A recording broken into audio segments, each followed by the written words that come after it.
Chapter 1, Studying Life 1.1 What is biology? Biology is the scientific study of living organisms, including their characteristics, functions, and interactions. Cells are the basic structural and physiological units of life. The cell theory states that all life consists of cells, and that all cells come from pre-existing cells. All living organisms are related to one another through descent with modification. Evolution by natural selection is responsible for the diversity of adaptations found in living organisms. The instructions for a cell are contained in its genome, which consists of DNA molecules made up of sequences of nucleotides. Specific segments of DNA called genes contain the information the cell uses to make proteins. 1.4 Living organisms regulate their internal environment. They also interact with other organisms of the same and different species. Biologists study life at all these levels of organization. 1.6 1.1 Biological knowledge obtained from a model system may be generalized to other species. 1.2 How is all life on Earth related? Biologists use fossils, anatomical similarities and differences, and molecular comparisons of genomes to reconstruct the history of life. 1.8 Life first arose by chemical evolution. Cells arose early in the evolution of life. Photosynthesis was an important evolutionary step because it changed Earth's atmosphere and provided a means of capturing energy from sunlight. The earliest organisms were prokaryotes. Organisms called eukaryotes, with more complex cells, arose later. Eukaryotic cells have discrete intracellular compartments, called organelles, including a nucleus that contains the cell's genetic material. The genetic relationships of species can be represented as an evolutionary tree. Species are grouped into three domains: archaea, bacteria, and eukarya. Archaea and bacteria are domains of unicellular prokaryotes. Eukarya contains diverse groups of protists, most but not all of which are unicellular, and the multicellular plants, fungi, and animals. 1.10, 1.2, 1.3 How do biologists investigate life? The scientific method used in most biological investigations involves 5 steps: making observations, asking questions, forming hypotheses, making predictions, and testing those predictions. 1.12 Hypotheses are tentative answers to questions. Predictions made on the basis of a hypothesis are tested with additional observations and 2 kinds of experiments: comparative and controlled experiments. S1.13 and 1.14. 1.1 Statistical methods are applied to data to establish whether or not the differences observed are significant, or whether they could be the result of chance. These methods start with the null hypothesis, that there are no differences. Science can tell us how the world works, but it cannot tell us what we should or should not do. 1.4 How does biology influence public policy? Biologists are often called on to advise government agencies on the solution of important problems that have a biological component. Chapter 2.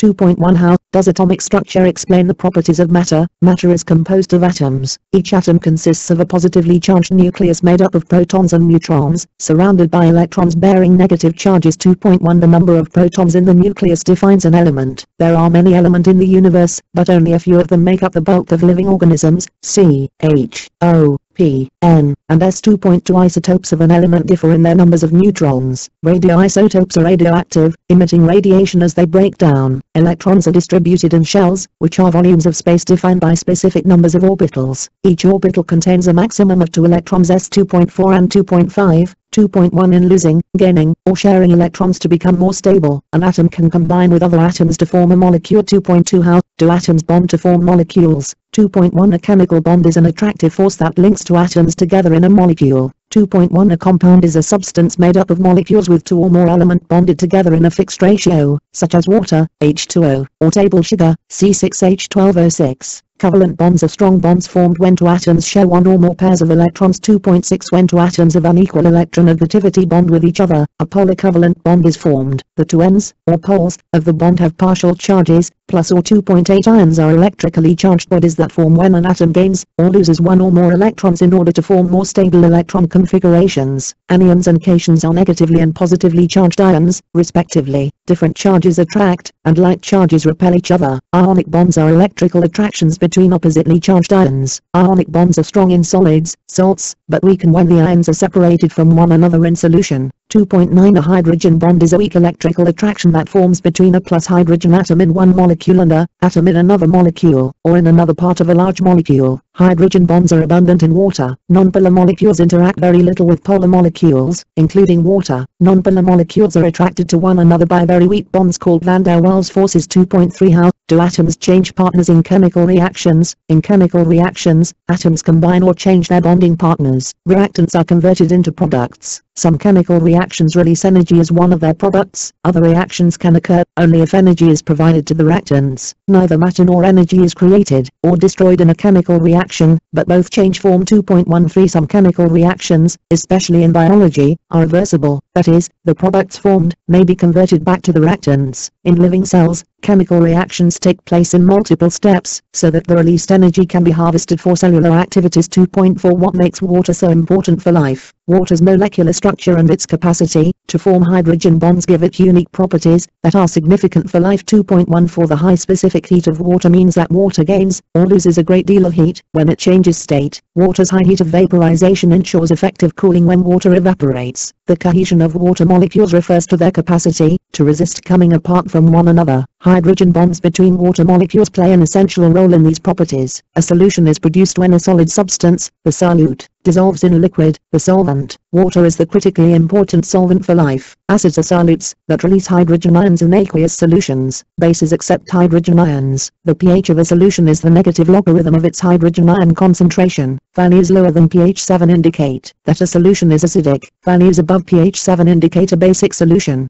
2.16 A buffer is a mixture of a weak acid and a base that limits changes in the pH of a solution when acids or bases are added. Chapter 3, Proteins, Carbohydrates and Lipids. 3.1 What kinds of molecules characterize living things? 3.1 Macromolecules are polymers constructed by the formation of covalent bonds between smaller molecules called monomers. Macromolecules in living organisms include polysaccharides, proteins, and nucleic acids. Large lipid structures may also be considered macromolecules. Functional groups are small groups of atoms that are consistently found together in a variety of different macromolecules. Functional groups have particular chemical properties that they confer on any larger molecule of which they are a part. 3.1 Structural and optical isomers have the same kinds and numbers of atoms, but differ in their structures and properties. 3.2 The many functions of macromolecules are directly related to their three-dimensional shapes, which in turn result from the sequences and chemical properties of their monomers. Monomers are joined by condensation reactions, which release a molecule of water for each bond formed. Hydrolysis reactions use water to break polymers into monomers. 3.2 What are the chemical structures and functions of proteins? The functions of proteins include support, protection, catalysis, transport, defense, regulation, and movement. Amino acids are the monomers from which proteins are constructed. Four groups are attached to a central carbon atom: a hydrogen atom, an amino group, a carboxyl group, and a variable R group. The particular properties of each amino acids depend on its side chain, or R group, which may be charged, polar, or hydrophobic. 3.2 Peptide linkages, also called peptide bonds, covalently link amino acids into polypeptide chains. These bonds form by condensation reactions between the carboxyl and amino groups. 3.6 The primary structure of a protein is the sequence of amino acids in the chain. This chain is folded into a secondary structure, which in different parts of the protein may form an helix or a pleated sheet. 3.7 A, B, C disulfide bridges and non-covalent interactions between amino acids cause polypeptide chains to fold into three-dimensional tertiary structures, and allow multiple chains to interact in a quaternary structure. 3.7 B, E heat.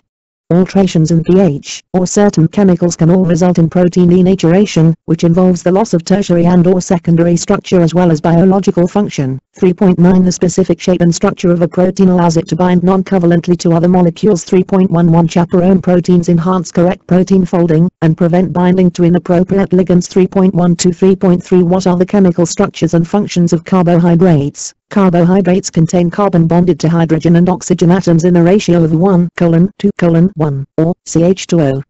Monosaccharides are the monomers that make up carbohydrates. Hexoses such as glucose are 6-carbon monosaccharides. Pentoses have 5 carbons. 3.14 glycosidic linkages, which have either an or orientation in space, covalently link monosaccharides into larger units such as disaccharides, oligosaccharides, and polysaccharides. 3.15 Starch stores energy in plants. Starch and glycogen are formed by glycosidic linkages between glucose monomers, and are distinguished by the amount of branching they exhibit. They can be easily broken down to release stored energy. 3.16 Cellulose is a very stable glucose polymer, and is the principal structural component of plant cell walls. 3.4 What are the chemical structures and functions of lipids? Fats and oils are triglycerides, composed of 3 fatty acids covalently bonded to a molecule of glycerol by ester linkages. 3.18 Saturated fatty acids have a hydrocarbon chain with no double bonds. The hydrocarbon chains of unsaturated fatty acids have one or more double bonds that bend the chain, making close packing less possible. 3.19 Phospholipids have a hydrophobic hydrocarbon tail and a hydrophilic phosphate head, that is, they are amphipathic. In water, the interactions of the tails and heads of phospholipids generate a phospholipid bilayer. The heads are directed outward, where they interact with the surrounding water. The tails are packed together in the interior of the bilayer, away from water. 3.20 Other lipids include vitamins A and E, steroids, and plant pigments such as carotenoids. Chapter 4, Nucleic acids and the origin of life. 4.1 What are the chemical structures and functions of nucleic acids? The unique function of the nucleic acids DNA and RNA is information storage. They form the hereditary material that passes genetic information from one generation to the next. Nucleic acids are polymers of nucleotides. A nucleotide consists of a phosphate group, a pentose sugar, ribosine RNA and deoxyribosine DNA, and a nitrogen-containing base. 4.1 In DNA, the nucleotide bases are adenine, guanine, cytosine, and thymine. Uracil replaces thymine in RNA. The nucleotides are joined by phosphodiester linkages between the sugar of one and the phosphate of the next, forming a nucleic acid polymer. 4.1 DNA is a double helix with 2 separate strands in which there is complementary base pairing based on hydrogen bonds between adenine and thymine, AT,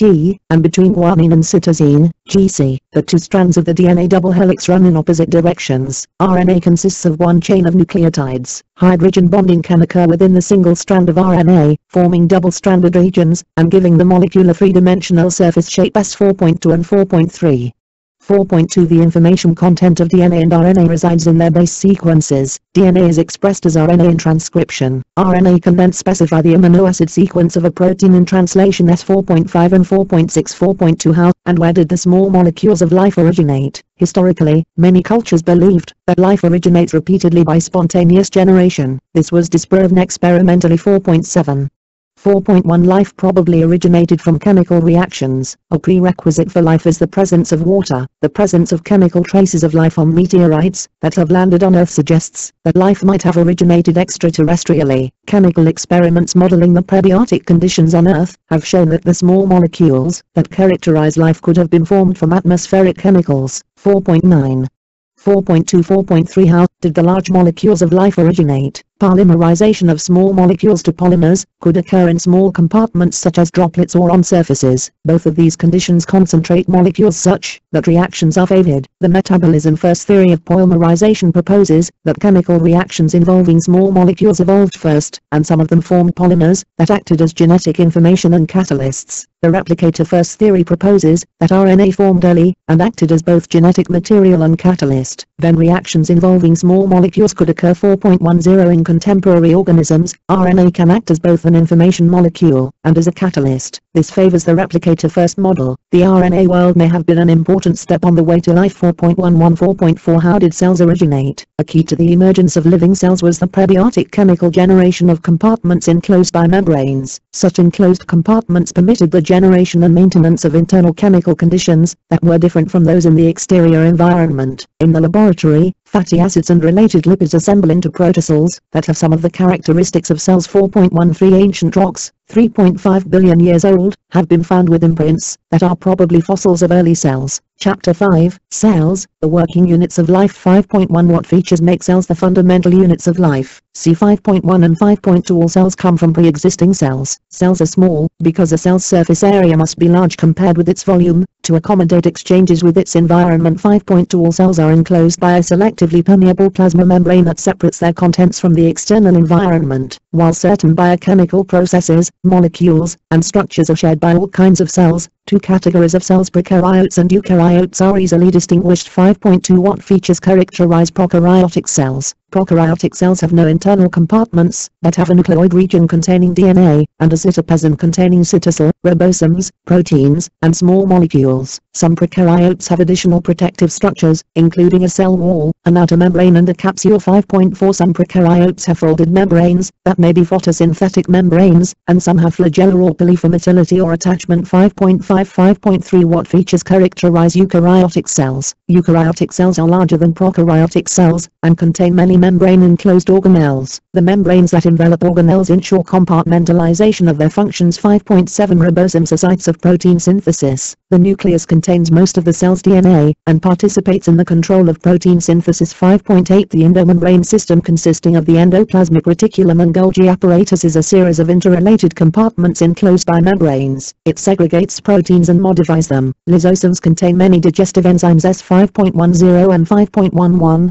5.3, 5.1 Mitochondria and chloroplasts are semi-autonomous organelles that process energy. Mitochondria are present in most eukaryotic organisms, and contain the enzymes needed for cellular respiration. The cells of photosynthetic eukaryotes contain chloroplasts that harvest light energy for photosynthesis. S 5.12 and 5.13 Vacuoles are prominent in many plant cells, and consist of a membrane-enclosed compartment full of water and dissolved substances. The microfilaments, intermediate filaments, and microtubules of the cytoskeleton provide the cell with shape, strength, and movement. 5.18 C 5.2 5.4 What are the roles of extracellular structures? The plant cell wall consists principally of cellulose. Cell walls are pierced by plasmodesmata that join the cytoplasms of adjacent cells. In animals, the extracellular matrix consists of different kinds of proteins, including collagen and proteoglycans. 5.25 5.5 How did eukaryotic cells originate? Enfoldings of the plasma membrane could have led to the formation of some membrane-enclosed organelles, such as the endomembrane system and the nucleus. 5.26a The endosymbiosis theory states that mitochondria and chloroplasts originated when larger prokaryotes engulfed, but did not digest, smaller prokaryotes. Mutual benefits permitted this symbiotic relationship to be maintained, allowing the smaller cells to evolve into the eukaryotic organelles observed today. 5.26b Chapter 6, Cell Membranes. 6.1 What is the structure of a biological membrane? Biological membranes consist of lipids, proteins, and carbohydrates. The fluid mosaic model of membrane structure describes a phospholipid bilayer in which proteins can move about within the plane of the membrane. 6.1 The two leaflets of a membrane may have different properties because of their different phospholipid compositions. Exposed domains of integral membrane proteins and peripheral membrane proteins. Some proteins, called transmembrane proteins, span the membrane. 6.1 Carbohydrates, attached to proteins in glycoproteins, or to phospholipids in glycolipids, project from the external surface of the plasma membrane and function as recognition signals. Membranes are not static structures, but are constantly forming, exchanging, and breaking down. 6.2 How is the plasma membrane involved in cell adhesion and recognition? In order for cells to assemble into tissues, they must recognize and adhere to one another. Cell recognition and cell adhesion depend on integral membrane proteins that protrude from the cell surface. Binding can be between the same proteins from two cells, homotypic, or different proteins, heterotypic. 6.6 Cell junctions connect adjacent cells. Tight junctions prevent the passage of molecules through the intercellular spaces between cells, and they restrict the migration of membrane proteins over the cell surface. Desmosomes cause cells to adhere firmly to one another. Gap junctions provide channels for communication between adjacent cells. 6.7, 6.2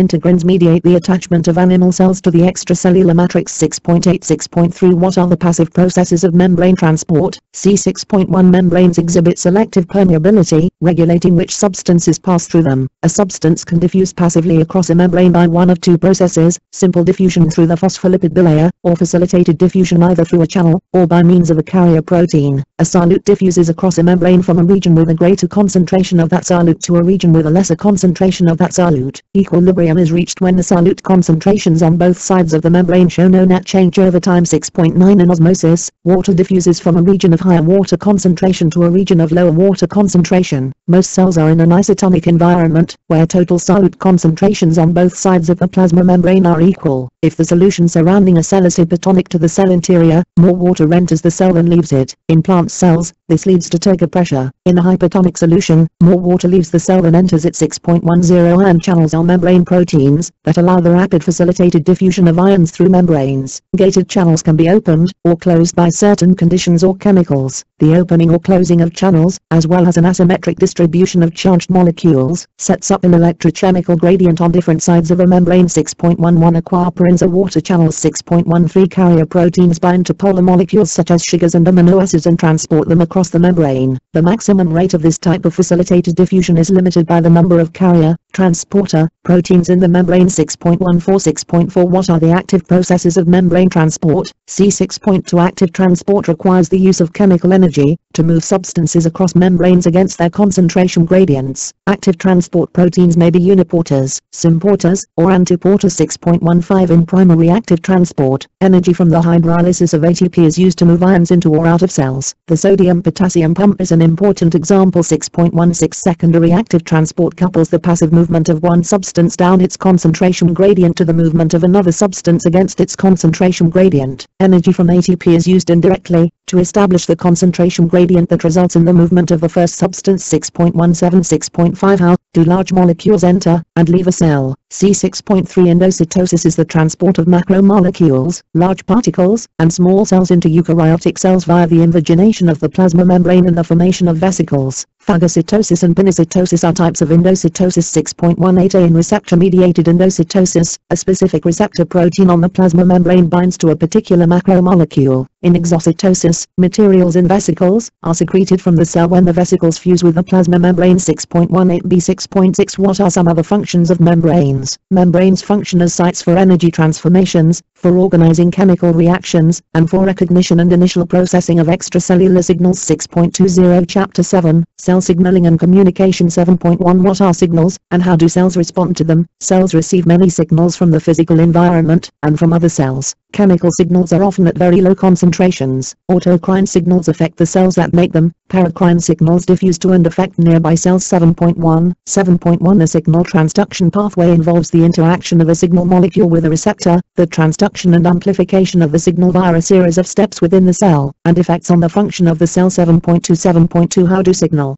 receptors initiate a cellular response? Cells respond to signals only if they have specific receptor proteins that can bind those signals. Depending on the nature of its signal or ligand, a receptor may be located in the plasma membrane or in the cytoplasm of the target cell. 7.5 Receptors located in the plasma membrane include ion channels, protein kinases, and G-protein linked receptors. Ion channel receptors are gated. A gate opens when the three-dimensional structure of the channel protein is altered by ligand binding. 7.6 A G-protein has three important binding sites, which bind a G-protein linked receptor, GDP or GTP, and an effector protein. A G-protein can either activate or inhibit an effector protein. 7.8 7.1 Lipid-soluble signals, such as steroid hormones, can diffuse through the plasma membrane and meet their receptors in the cytoplasm. The ligand-receptor complex may then enter the nucleus to affect gene expression. 7.9 7.3 How is the response to a signal transduced through the cell? Direct signal transduction is a function of the receptor itself, and occurs at the plasma membrane. Indirect transduction involves a soluble second messenger. 7.10 A protein kinase cascade amplifies the response to receptor binding. 7.2 second messengers include cyclic AMP,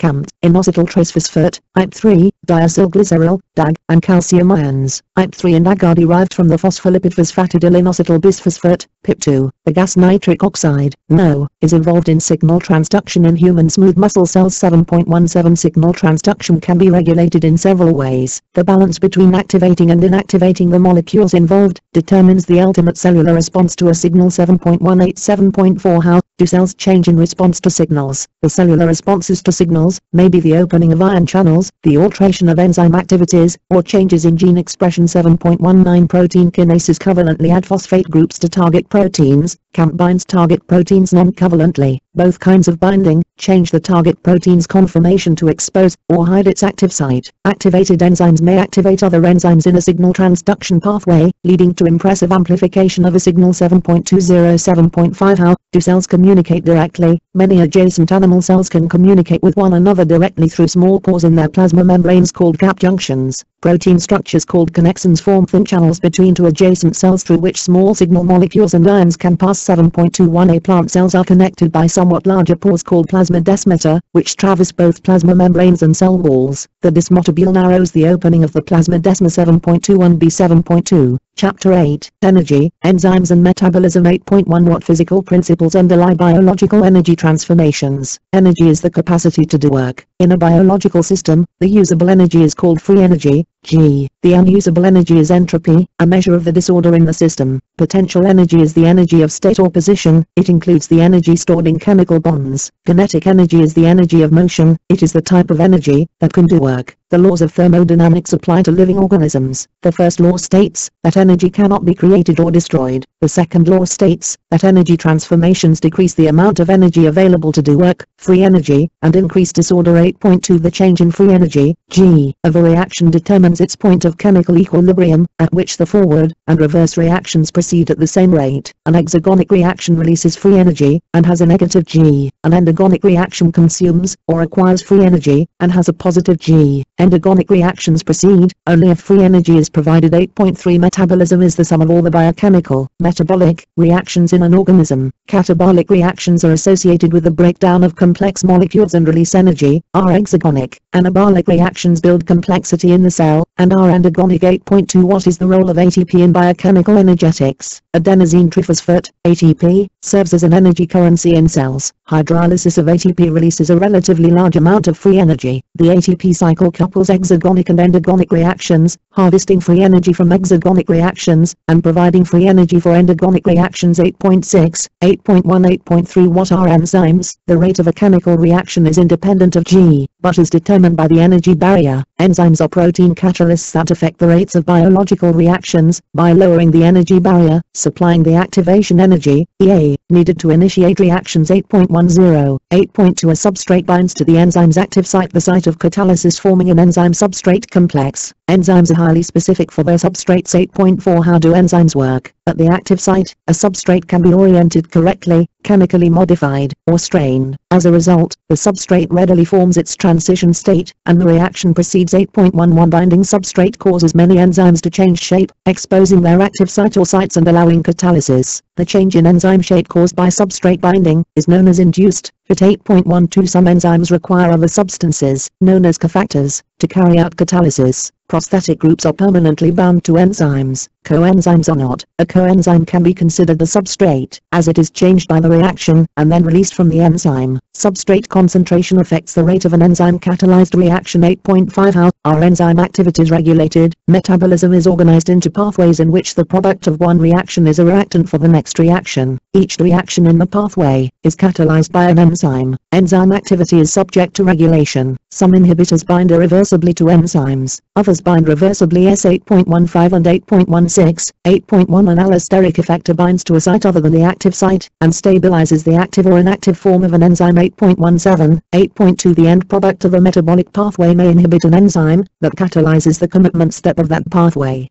8.19 Enzymes are sensitive to their environments. Both pH and temperature affect enzyme activity. 8.20 and 8.21 Chapter 9, Pathways that harvest chemical energy. 9.1 How does glucose oxidation release chemical energy? As a material is oxidized, the electrons it loses are transferred to another material, which is thereby reduced. Such redox reactions transfer large amounts of energy. 9.2, 9.1 and 9.2 The coenzyme NAD+ is a key electron carrier in biological redox reactions. It exists in two forms, one oxidized, NAD+, and the other reduced, NADH. Glycolysis operates in the presence or absence of O2. Under aerobic conditions, cellular respiration continues the process of breaking down glucose. Under anaerobic conditions, fermentation occurs. 9.4 The pathways of cellular respiration after glycolysis are pyruvate oxidation, the citric acid cycle, and the electron transport/ATP synthesis. 9.2 What are the aerobic pathways of glucose metabolism? Glycolysis consists of 10 enzyme-catalyzed reactions that occur in the cell cytoplasm. 2 pyruvate molecules are produced for each partially oxidized molecule of glucose, providing the starting material for both cellular respiration and fermentation. 9.5 The first 5 reactions of glycolysis require an investment of energy, the last 5 produce energy. The net gain is 2 molecules of ATP. 9.6 The enzyme-catalyzed transfer of phosphate groups to ADP by enzymes other than ATPase is called substrate-level phosphorylation and produces ATP.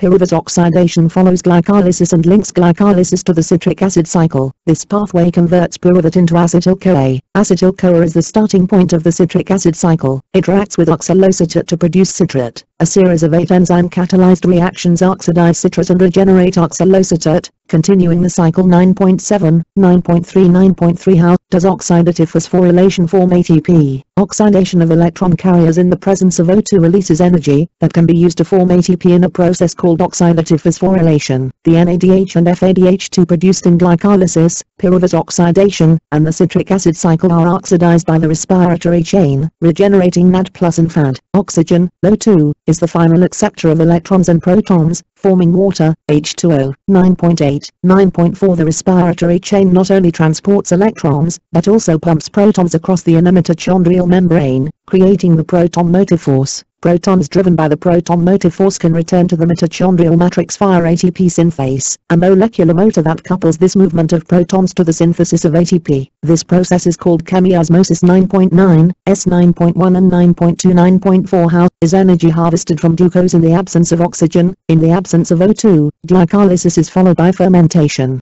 Together, these pathways partially oxidize pyruvate, and generate end products such as lactic acid or ethanol. In the process, NAD+ is regenerated from NADH, so that glycolysis can continue, thus generating a small amount of ATP. S 9.11 and 9.12 For each molecule of glucose used, fermentation yields 2 molecules of ATP. In contrast, glycolysis operating with pyruvate oxidation, the citric acid cycle, and the respiratory chain/ATP synthase yields up to 32 molecules of ATP per molecule of glucose. 9.13, 9.5 9.5 How are metabolic pathways interrelated and regulated? The catabolic pathways for the breakdown of carbohydrates, fats, and proteins feed into the energy harvesting metabolic pathways. 9.14 Anabolic pathways use intermediate components of the energy harvesting pathways to synthesize fats, amino acids, and other essential building blocks. The formation of glucose from intermediates of glycolysis in the citric acid cycle is called gluconeogenesis. The rates of glycolysis in the citric acid cycle are controlled by allosteric regulation, and by the diversion of excess acetyl-CoA into fatty acid synthesis. Key regulated enzymes include phosphofructokinase, citrate synthase, isocitrate dehydrogenase, and fatty acid synthase. See Figure 9.16, 9.6 Chapter 10, Photosynthesis, Energy from Sunlight. 10.1 What is photosynthesis? In the process of photosynthesis, plants and other organisms take in CO2, water, and light energy, producing O2 and carbohydrates. See 10.1 The light reactions of photosynthesis convert light energy into chemical energy. They produce ATP, and reduce NADP+ to NADPH. 10.3 The light-independent reactions do not use light directly but instead use ATP and NADPH to reduce CO2, forming carbohydrates. 10.2 How does photosynthesis convert light energy into chemical energy? Light is a form of electromagnetic radiation. It is emitted in particle-like packets called photons, but has wave-like properties. Molecules that absorb light in the visible spectrum are called pigments. Photosynthetic organisms have several pigments, most notably chlorophylls, but also accessory pigments such as carotenoids and phycobilins. Absorption of a photon puts a pigment molecule in an excited state that has more energy than its ground state. 10.5 Each compound has a characteristic absorption spectrum. An action spectrum reflects the biological activity of a photosynthetic organism for a given wavelength of light. 10.6 The pigments in photosynthetic organisms are arranged into antenna systems that absorb energy from light and funnel this energy to a pair of chlorophyll molecules in the reaction center of the photosystem. Chlorophyll can act as a reducing agent, transferring excited electrons to other molecules. 10.8 Non-cyclic electron transport uses photosystems I and second to produce ATP, NADPH and O2. Cyclic electron transport uses only photosystem I, and produces only ATPs. 10.10 and 10.11 Chemiosmosis is the mechanism of ATP production in photophosphorylation. 10.12, 10.2 10.3 How is chemical energy used to synthesize carbohydrates? The Calvin cycle makes carbohydrates from CO2. The cycle consists of 3 processes: fixation of CO2, reduction and carbohydrate production, and regeneration of RuBP. See animated tutorial. 10.3 RuBP is the initial CO2 acceptor, and 3PG is the first stable product of CO2 fixation. The enzyme Rubisco catalyzes the reaction of CO2 and RuBP to form 3PG. 10.14, 10.1 ATP and NADPH formed by the light reactions are used in the reduction of 3PG to form G3P. 10.15 Light stimulates enzymes in the Calvin cycle, further integrating the light-dependent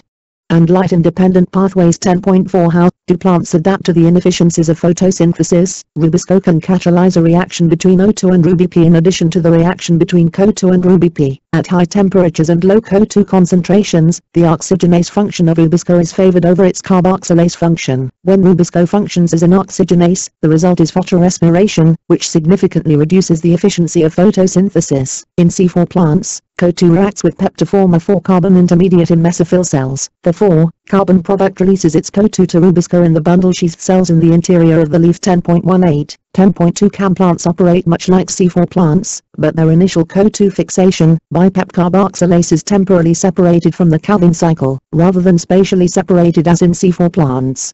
10.5 How does photosynthesis interact with other pathways? Photosynthesis and cellular respiration are linked through the Calvin cycle, the citric acid cycle, and glycolysis. 10.20 To survive, a plant must photosynthesize more than it respires. Photosynthesis utilizes only a small portion of the energy of sunlight. 10.21 Chapter 11, The Cell Cycle and Cell Division. 11.1 How do prokaryotic and eukaryotic cells divide? Cell division is necessary for the reproduction, growth, and repair of organisms. Cell division must be initiated by a reproductive signal. Before a cell can divide, the genetic material, DNA, must be replicated and segregated to separate portions of the cell. Cytokinesis then divides the cytoplasm into two cells. In prokaryotes, most cellular DNA is a single molecule, usually in the form of a circular chromosome. Prokaryotes reproduce by binary fission. 11.2 In eukaryotes, cells divide by either mitosis or meiosis. Eukaryotic cell division follows the same general pattern as binary fission, but with significant differences. For example, a eukaryotic cell has a distinct nucleus that must be replicated prior to separating the two daughter cells. Cells that produce gametes undergo a special kind of nuclear division called meiosis. The 4 daughter cells produced by meiosis are not genetically identical. 11.2 How is eukaryotic cell division controlled? The eukaryotic cell cycle has 2 main phases: interphase, during which cells are not dividing, and the DNA is replicating, and mitosis or end phase, when the cells are dividing. During most of the eukaryotic cell cycle, the cell is in interphase, which is divided into 3 subphases, S, G1, and G2. DNA is replicated during the S phase. Mitosis, M phase, and cytokinesis follow. 11.3 Cyclin CDK complexes regulate the passage of cells through checkpoints in the cell cycle. The suppressor protein RB inhibits the cell cycle. The G1S cyclin CDK functions by inactivating RB, and allows the cell cycle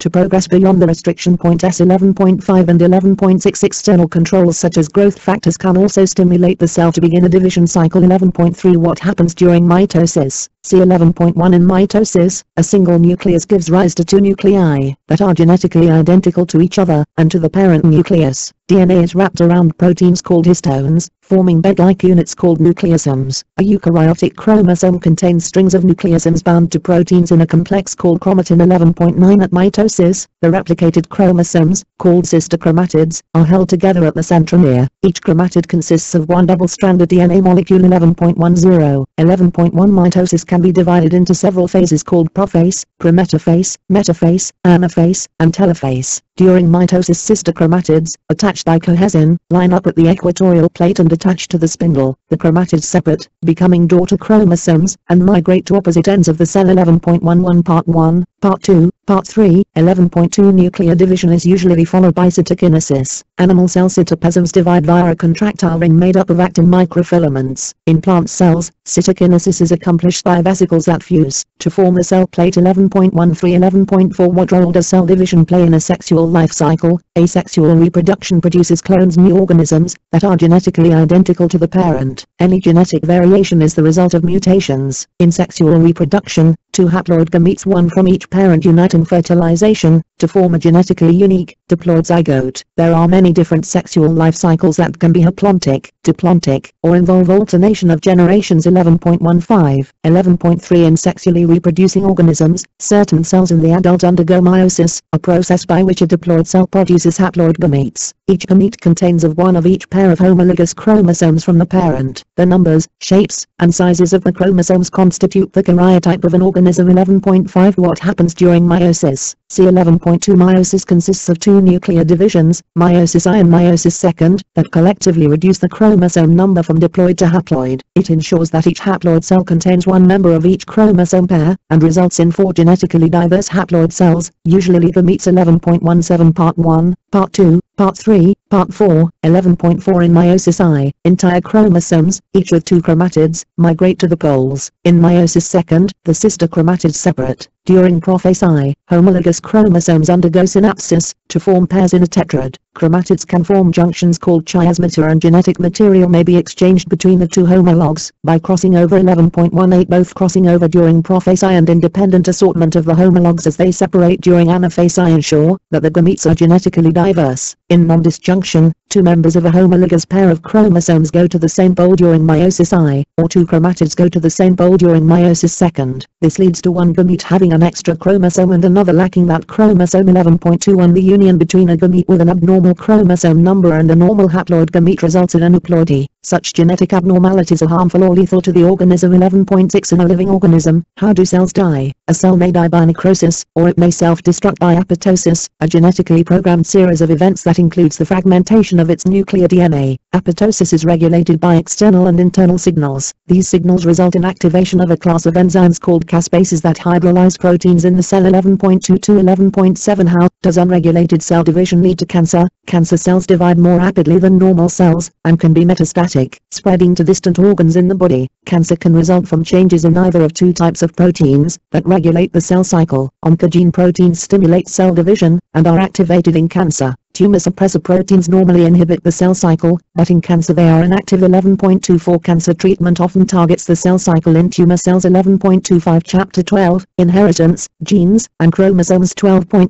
What are the Mendelian laws of inheritance? Physical features of organisms, or characters, can exist in different forms, or traits. A heritable trait is one that can be passed from parent to offspring. A phenotype is the physical appearance of an organism, a genotype is the genetic constitution of the organism. The different forms of a gene are called alleles. Organisms that have two identical alleles for a trait are called homozygous. Organisms that have two different alleles for a trait are called heterozygous. A gene resides at a particular site on a chromosome called a locus. Mendel's experiments included reciprocal crosses and monohybrid crosses between true breeding pea plants. Analysis of his meticulously tabulated data led Mendel to propose a particulate theory of inheritance stating that discrete units, now called genes, are responsible for the inheritance of specific traits, to which both parents contribute equally. Mendel's first law, the law of segregation, states that when any individual produces gametes, the two copies of a gene separate, so that each gamete receives only one member of the pair. Thus every individual in the F1 inherits one copy from each parent. Test 12.4 and 12.5 Mendel used a test cross to find out whether an individual showing a dominant phenotype was homozygous or heterozygous. 12.6, 12.1 Mendel's use of dihybrid crosses to study the inheritance of two characters led to his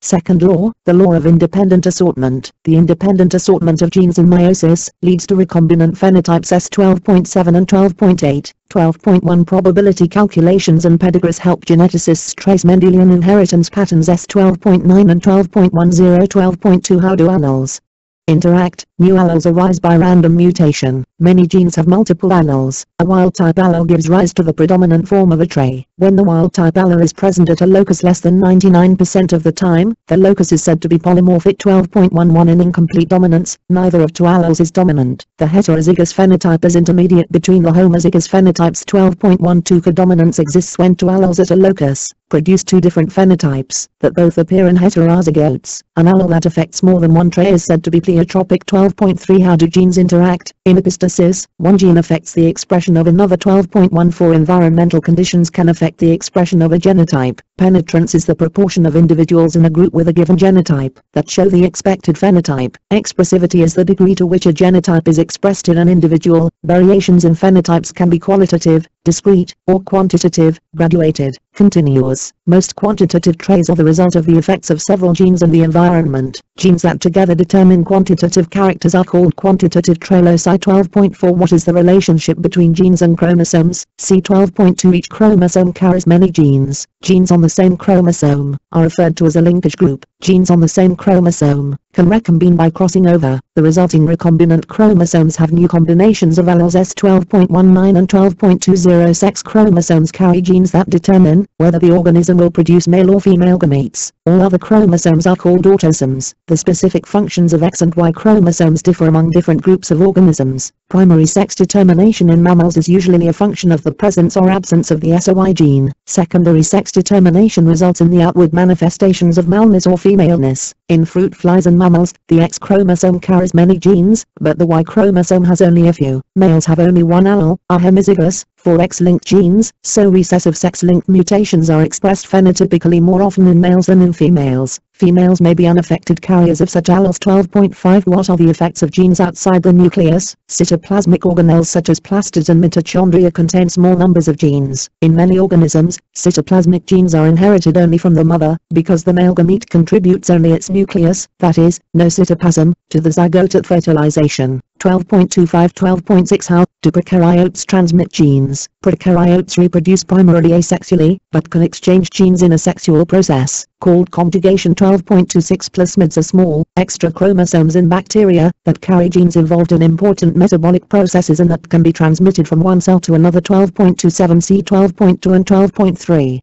Chapter 13, DNA and its role. UN Heredity. 13.1 What is the evidence that the gene is DNA? Griffith's experiments in the 1920s demonstrated that some substance in cells, then called the transforming principle, can cause heritable changes in other cells. 13.1 The location and quantity of DNA in the cell suggested that DNA might be the genetic material. Avery, MacLeod, and McCarty isolated the transforming principle from bacteria and identified it as DNA. 13.2 The Hershey-Chase experiment established conclusively that DNA, and not protein, is the genetic material, by tracing the DNA of radioactively labeled viruses, with which they infected bacterial cells. 13.4 Genetic transformation of eukaryotic cells is called transfection. Transformation and transfection can be studied with the aid of a marker gene that confers a known and observable phenotype. 13.5 13.2 What is the structure of DNA? Chargaff's rule states that the amount of adenine in DNA is equal to the amount of thymine, and that the amount of guanine is equal to the amount of cytosine. Thus the total abundance of purines, A plus G, equals the total abundance of pyrimidines, T plus C. X-ray crystallography showed that the DNA molecule is helical. Watson and Crick proposed that DNA is a double-stranded helix in which the strands are antiparallel. 13.8 Complementary base pairing between A and T, and between G and C accounts for Chargaff's rule. The bases are held together by hydrogen bonding. 13.9 13.3 How is DNA replicated? C. 13.1 Messelson and Stahl showed the replication of DNA to be semi-conservative. Each parent strand acts as a template for the synthesis of a new strand, thus the two replicated DNA molecules each contain one parent strand, and one newly synthesized strand. 13.11 13.2 In DNA replication, the enzyme DNA polymerase catalyzes the addition of nucleotides to the 3/4 end of each strand. Which nucleotides are added, is determined by complementary base pairing with the template strand. 13.12 The replication complex is a huge protein complex that attaches to the chromosome at the origin of replication, ORI. Replication proceeds from the origin of replication on both strands in the 5 to 3/4 direction, forming a replication fork. Primase catalyzes the synthesis of a short RNA primer to which nucleotides are added by DNA polymerase. 13.13 Many proteins assist in DNA replication. DNA helicase separates the strands, and single-strand binding proteins keep the strands from reassociating. 13.13 13.1 The leading strand is synthesized continuously, and the lagging strand in pieces called Okazaki fragments. The fragments are joined together by DNA ligases. 13.16 and 13.17 13.3 The speed with which DNA polymerization proceeds is attributed to the process of nature of DNA polymerases, which can catalyze many polymerizations at a time. A sliding DNA clamp helps ensure the stability of this process. 13.18 In prokaryotes, two interlocking circular DNA molecules are formed. They are separated by an enzyme called DNA topoisomerase. 13.19 In eukaryotes, DNA replication leaves a short, unreplicated sequence, the telomere, at the 3/4 end of the chromosome. Unless the enzyme telomerase is present, the sequence is removed. After multiple cell cycles, the telomeres shorten, leading to chromosome instability and cell death. 13.20 13.4 How are errors in DNA repaired? DNA polymerases make about 1 error in 105 bases replicated. DNA is also subject to natural alterations and chemical damage. DNA can be repaired by 3 different mechanisms: proofreading, mismatch repair, and excision repair. 13.21 13.5 How does the polymerase chain reaction amplify DNA? The polymerase chain reaction technique uses DNA polymerase to make multiple copies of DNA in the laboratory. 13.22 Chapter 14, From DNA to Protein, Gene Expression. 14.1 What is the evidence that genes code for proteins? Beadle and Tatton's experiments on metabolic enzymes in the bread mold Neurospora led to the one gene, one enzyme hypothesis. We now know that there is a one gene, one polypeptide relationship. 14.1 14.2 How does information flow from genes to proteins? The central dogma of molecular biology states that DNA encodes RNA, and RNA encodes proteins. Proteins do not encode proteins, RNA, or DNA. The process by which the information in DNA is copied to RNA is called transcription. The process by which a protein is built from the information in RNA is called translation. 14.2, 14.1 Certain RNA viruses are exceptions to the central dogma. These retroviruses synthesize DNA from RNA in a process called reverse transcription. The product of transcription is messenger RNA,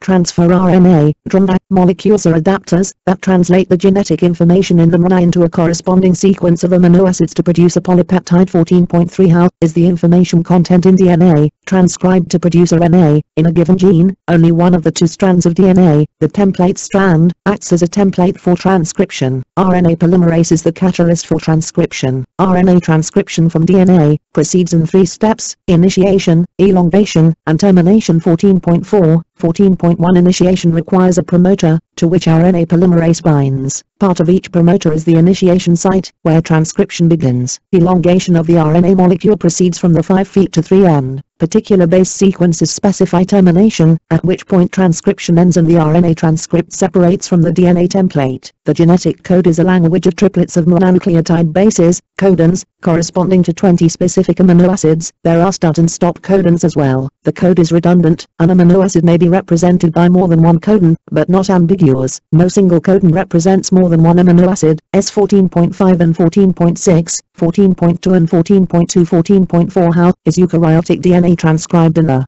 RNA processed? Unlike prokaryotes, where transcription and translation occur in the cytoplasm and are coupled, in eukaryotes transcription occurs in the nucleus and translation occurs later in the cytoplasm. The initial transcript of the eukaryotic protein coding gene is modified with a 5' cap and a 3' sequence. 14.10 Eukaryotic genes contain introns, which are non-coding sequences within the transcribed regions of genes. Pre-mRNA contains the introns. They are removed in the nucleus via RNA splicing by the small nuclear ribonuclear protein particles. Then the RNA passes through the nuclear pore into the cytoplasm, where it is translated on the surfaces of ribosomes. 14.11, 14.3, 14.5 How is RNA translated into proteins? See 14.4 During translation, amino acids are linked together in the order specified by the codons in the RNA. This task is achieved by RNAs, which bind to, are charged with, specific amino acids. Each RNA species has an amino acid attachment site as well as an anticodon complementary to a specific RNA codon. A specific activating enzyme charges each RNA with its specific amino acid. S 14.12 and 14.13 The ribosome is the molecular workbench where translation takes place. It has one large and one small subunit, both made of ribosomal RNA and proteins. 3 sites on the large subunit of the ribosome interact with RNA anticodons. The A site is where the charged RNA anticodon binds to the RNA codon, the P site is where the RNA adds its amino acid to the growing polypeptide chain, and the E site is where the RNA is released. Translation occurs in 3 steps: initiation, elongation, and termination. The initiation complex consists of RNA bearing the first amino acid, the small ribosomal subunit, and RNA. A specific complementary sequence on the small subunit RNA binds to the transcription initiation site on the RNA. 14.15 The growing polypeptide chain is elongated by the formation of peptide bonds between amino acids, catalyzed by the RNA. 14.16 When a stop codon reaches the A site, it terminates translation by binding a release factor. 14.17 In a polysome, more than one ribosome moves along a strand of RNA at one time. 14.18 14.6 What happens to polypeptides after translation? Signal sequences of amino acids direct polypeptides to their cellular destinations. 14.19 Destinations in the cytoplasm include organelles, which proteins enter after being recognized and bound by surface receptors called docking proteins. Proteins addressed to the O bind to a signal recognition particle. 14.21 Post-translational modifications of polypeptides include proteolysis, in which a polypeptide is cut into smaller fragments, glycosylation, in which sugars are added, and phosphorylation, in which phosphate groups are added. 14.22 Chapter 15 Gene mutation and molecular medicine. 15.1 What are mutations? Mutations are heritable changes in DNA. Somatic mutations are passed on to daughter cells, but only germline mutations are passed on to sexually produced offspring. Point mutations result from alterations in single base pairs of DNA. Silent mutations can occur in non-coding DNA, or in coding regions of genes, and do not affect the amino acid sequences of proteins. Missense, nonsense, and frameshift mutations all cause changes in protein sequences. 15.2 Chromosomal mutations, deletions, duplications, inversions, or translocations, involve large regions of chromosomes. 15.4 Spontaneous mutations occur because of instabilities in DNA or chromosomes. Induced mutations occur when a mutagen damages DNA. 15.5 Mutations can occur in hotspots, where cytosine has been methylated to 5-methylcytosine. 15.6 Mutations, although often detrimental to an individual organism, are the raw material of evolution. 15.2 How are DNA molecules and mutations analyzed? Restriction enzymes, which are made by microorganisms as a defense against viruses, bind to and cut DNA at specific recognition sequences, also called restriction sites. These enzymes can be used to produce small fragments of DNA for study, a technique known as restriction digestion. 15.7 DNA fragments can be separated by size using gel electrophoresis. 15.8 15.1 DNA fingerprinting is used to distinguish between specific individuals, or to reveal which individuals are most closely related to one another. It involves the detection of DNA polymorphisms, including single nucleotide polymorphisms, SNPs, and short tandem repeats, STRs. 15.9 The goal of the DNA barcoding project is to sequence a single region of DNA in all species for identification purposes. 15.3 How do defective proteins lead to diseases? Abnormalities in nearly all classes of proteins, including enzymes, transport proteins, receptor proteins, and structural proteins, have been implicated in genetic diseases. While a single amino acid difference can be the cause of disease, amino acid variations have been detected in many functional proteins. 15.13 Transmissible spongiform encephalopathies, says, are degenerative brain diseases that can be transmitted from one animal to another by consumption of infected tissues. The infective agent is a prion, a protein with an abnormal conformation. Multifactorial diseases are caused by the interactions of many genes and proteins with the environment. They are much more common than diseases caused by mutations in a single gene. Predictable patterns of inheritance are associated with some human genetic diseases.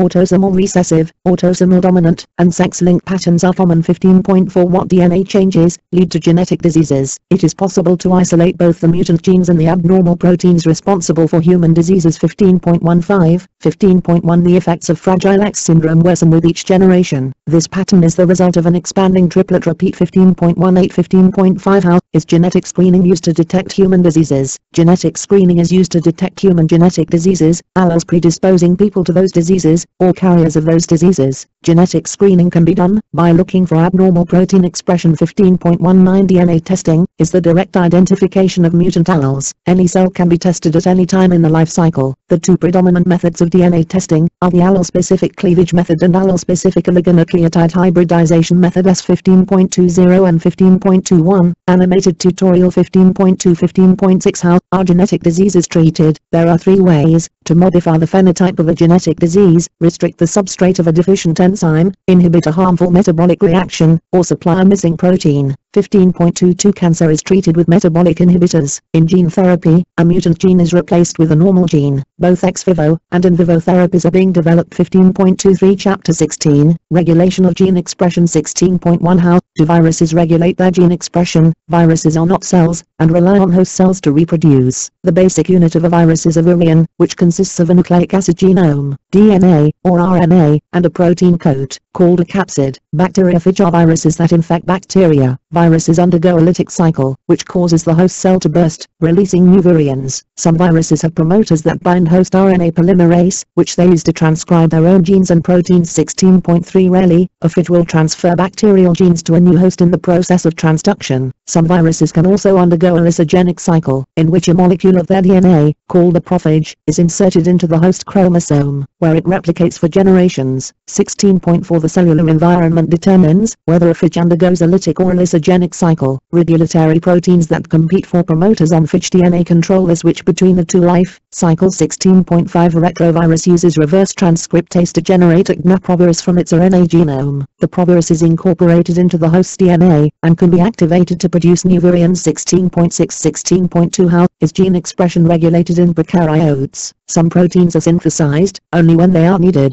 Proteins that are made only in the presence of a particular compound and inducer are inducible proteins. Proteins that are made at a constant rate regardless of conditions are constitutive proteins. An operand consists of a promoter, an operator, and two or more structural genes. Promoters and operators do not code for proteins, but serve as binding sites for regulatory proteins. 16.10 Regulatory genes code for regulatory proteins, such as repressors. When a repressor binds to an operator, transcription of the structural gene is inhibited. 16.11 Animated tutorials 16.1 and 16.2 The lac operand is an example of an inducible system, in which the presence of an inducer, lactose, keeps the repressor from binding the operator, allowing the transcription of structural genes for lactose metabolism. Transcription can be enhanced by the binding of an activator protein to the promoter. 16.12 Catabolite repression is the inhibition of a catabolic pathway for one energy source by a different, preferred energy source. 16.3 How is eukaryotic gene transcription regulated? Eukaryotic gene expression is regulated both during and after transcription. 16.13 16.1 Transcription factors and other proteins bind to DNA and affect the rate of initiation of transcription at the promoter. 16.14 and 16.15 16.3 The interactions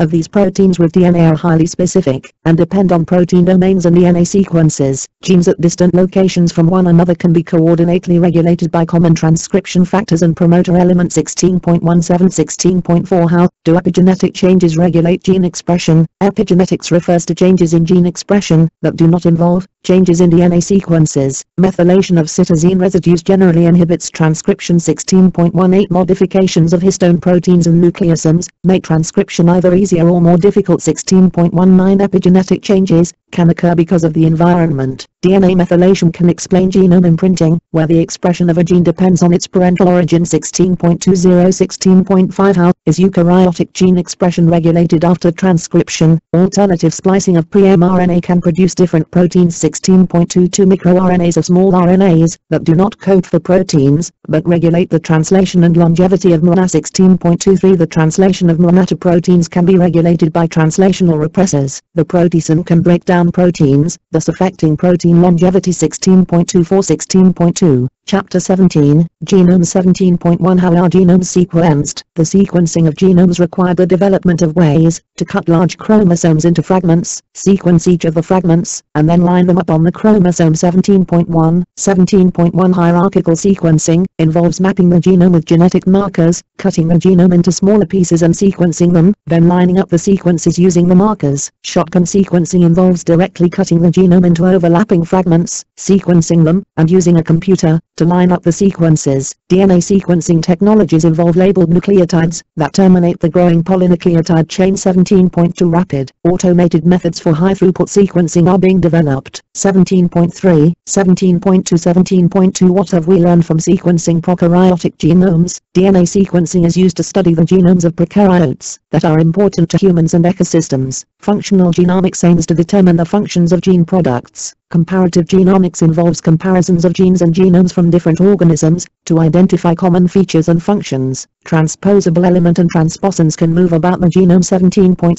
Metagenomics is the identification of DNA sequences without first isolating, growing, and identifying the organisms present in an environmental sample. Many of these sequences are from prokaryotes that were heretofore unknown to biologists. 17.7 Transposon mutagenesis can be used to inactivate genes one by one. Then the organism can be tested for survival. In this way, a minimal genome of less than 350 genes was identified for the bacterium Mycoplasma genitalium. 17.8 17.3 What have we learned from sequencing eukaryotic genomes? Genome sequences from model organisms have demonstrated some common features of the eukaryotic genome. In addition, there are specialized genes for cellular compartmentation, development, and features unique to plants. 17.1, 17.2, 17.3, 17.4 and figures 17.9 and 17.10 Some eukaryotic genes exist as members of gene families. Proteins may be made from these closely related genes at different times, and in different tissues. Some members of gene families may be non-functional pseudogenes. Repeated sequences are present in the eukaryotic genome. Moderately repeated sequences include those coding for RNA. 17.1 to 17.4 What are the characteristics of the human genome? The haploid human genome has 3.3 billion base pairs. Only 2% of the genome codes for proteins, the rest consists of repeated sequences and non-coding DNA. Virtually all human genes have introns, and alternative splicing leads to the production of more than one protein per gene. SNP genotyping correlates variations in the genome with diseases or drug sensitivity. It may lead to personalized medicine. 17.15 Pharmacogenomics is the analysis of genetics as applied to drug metabolism. 17.5 What do the new disciplines of proteomics and metabolomics reveal? The proteome is the total protein content of an organism. There are more proteins than protein-coding genes in the genome. The proteome can be analyzed using chemical methods that separate and identify proteins. These include two-dimensional electrophoresis and mass spectrometry. See Figure 17.17. The metabolome is the total content of small molecules, such as intermediates in metabolism, hormones, and secondary metabolites. 17.1.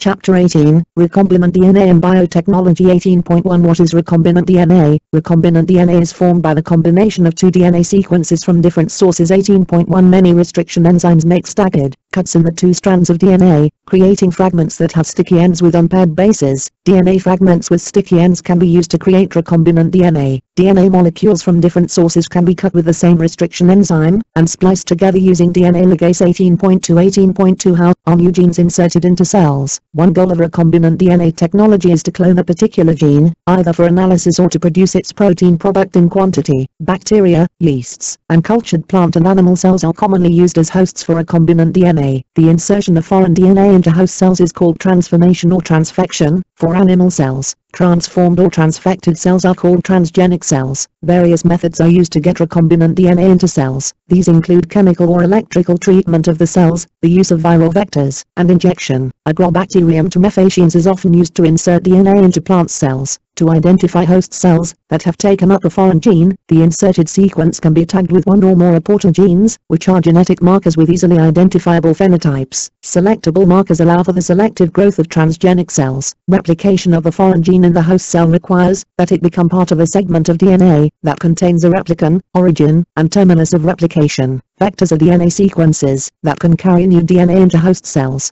Plasmids and viruses are commonly used as vectors. 18.3 What sources of DNA are used in cloning? DNA fragments from a genome can be inserted into host cells to create a genomic library. 18.6 The RNAs produced in a certain tissue at a certain time can be extracted and used to create complementary DNA by reverse transcription. 18.6 PCR products can be used for cloning. Synthetic DNA containing any desired sequence can be made and mutated in the laboratory. 18.4 What other tools are used to study DNA function? Homologous recombination can be used to knock out a gene in a living organism. 18.7 Gene silencing techniques can be used to inactivate the RNA transcript of a gene, which may provide clues to the gene's function. Artificially created antisense RNA or cRNA can be added to a cell to prevent translation of a specific RNA. 18.8 DNA microarray technology permits the screening of thousands of DNA sequences at the same time. 18.9, 18.1, 18.5 What is biotechnology? Biotechnology is the use of living cells to produce materials useful to people. Recombinant DNA technology has resulted in a boom in biotechnology. Expression vectors allow a transgene to be expressed in a host cell. 18.11, 18.1, 18.6 How is biotechnology changing medicine, agriculture, and the environment? Recombinant DNA techniques have been used to make medically useful proteins. 18.12 Farming is the use of transgenic plants or animals to produce pharmaceuticals. 18.13 Because recombinant DNA technology has several advantages over traditional agricultural biotechnology, it is being extensively applied to agriculture. 18.14 Transgenic crop plants can be adapted to their environments,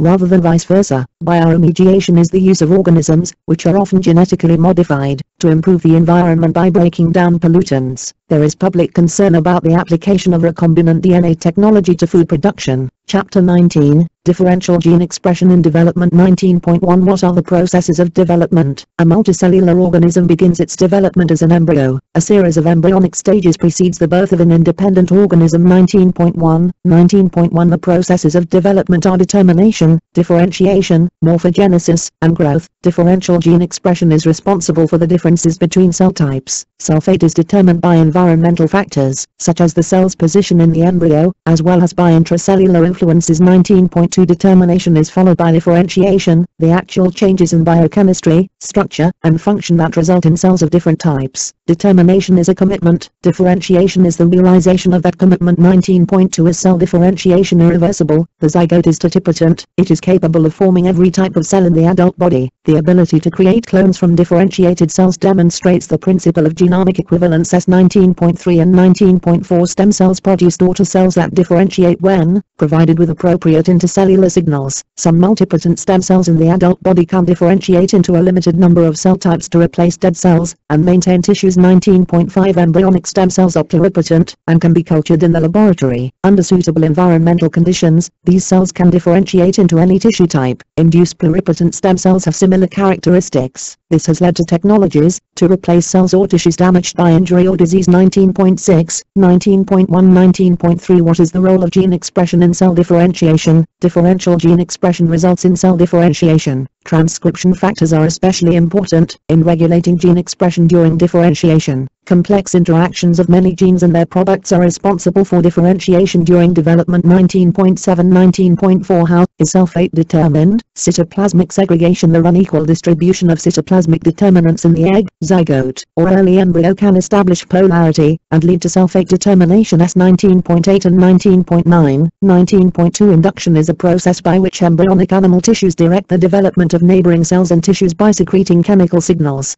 called inducers. 19.10 The induction of the vulva in the nematode Quinol Habditis elegans offers an example of how inducers act as molecular switches to direct a cell down one of two differentiation paths. S19.11 and 19.12 19.5 How does gene expression determine pattern formation? Pattern formation is the process that results in the spatial organization of a tissue or organism. During development, selective elimination of cells by apoptosis results from the expression of specific genes. 19.13 Sepals, petals, stamens, and carpels form in plants as a result of combinatorial interactions between transcription factors encoded by organ identity genes. 19.14 The transcription factors encoded by floral organ identity genes contain an amino acid sequence called the MADS box that can bind to DNA. Both plants and animals use positional information as a basis for pattern formation. Positional information usually comes in the form of a signal called a morphogen. Different concentrations of the morphogen cause different effects. 19.15 and 19.16 In the fruit fly D. melanogaster, a cascade of transcriptional activation sets up the axis of the embryo, the development of the segments, and finally the determination of cell fate in each segment. The cascade involves the sequential expression of maternal effect genes, gap genes, parallel genes, segment polarity genes, and Hox genes. S19.18 and 19.19, 19.3 Hox genes help to determine cell fate in the embryos of all animals. The homeobox is a DNA sequence found in Hox genes and other genes that code for transcription factors. The sequence of amino acids encoded by the homeobox is called the homeodomain. Chapter 20, Development and Evolutionary Change. 20.1 What is Evo-Devo? Evolutionary developmental biology, Evo-Devo, is the modern study of the evolutionary aspects of development, and it focuses on molecular mechanisms. Changes in development underlie evolutionary changes in morphology that produce major differences in body forms. Similarities in the basic mechanisms of development between widely divergent organisms reflect common ancestry. 20.1 Evolutionary diversity is produced using a modest number of regulatory genes. The transcription factors and chemical signals that govern pattern formation in the bodies of multicellular organisms, and the genes that encode them, can be thought of as a genetic toolkit. Regulatory genes have been highly conserved during evolution. 20.2 20.2 How can mutations with large effects change only one part of the body? See 20.1 The bodies of developing and mature organisms are organized into self-contained units called developmental modules that can be modified independently. Modularity allows the timing of different developmental processes to shift independently in a process called heterochrony. 20.4 and 20.5 Alterations in the spatial expression patterns of regulatory genes can also result in evolutionary changes. 20.6 20.3 How can differences among species evolve? Changes in genetic switches that determine where and when a set of genes will be expressed underlie both the transformation of an individual from egg to adult and the evolution of differences among species. Morphological changes in species can evolve through mutations in the genes that regulate the differentiation of body segments. 20.8 20.4 How does the environment modulate development? 20.1 The ability of an organism to modify its development in response to environmental conditions is called developmental plasticity. In many species of reptiles, sex development is determined by incubation temperature, which acts through genes that control the production, modification, and action of sex hormones. 20.10 The adaptive significance of developmental plasticity is not always obvious, but experiments can test for effects on reproductive success. 20.11 Some environmental cues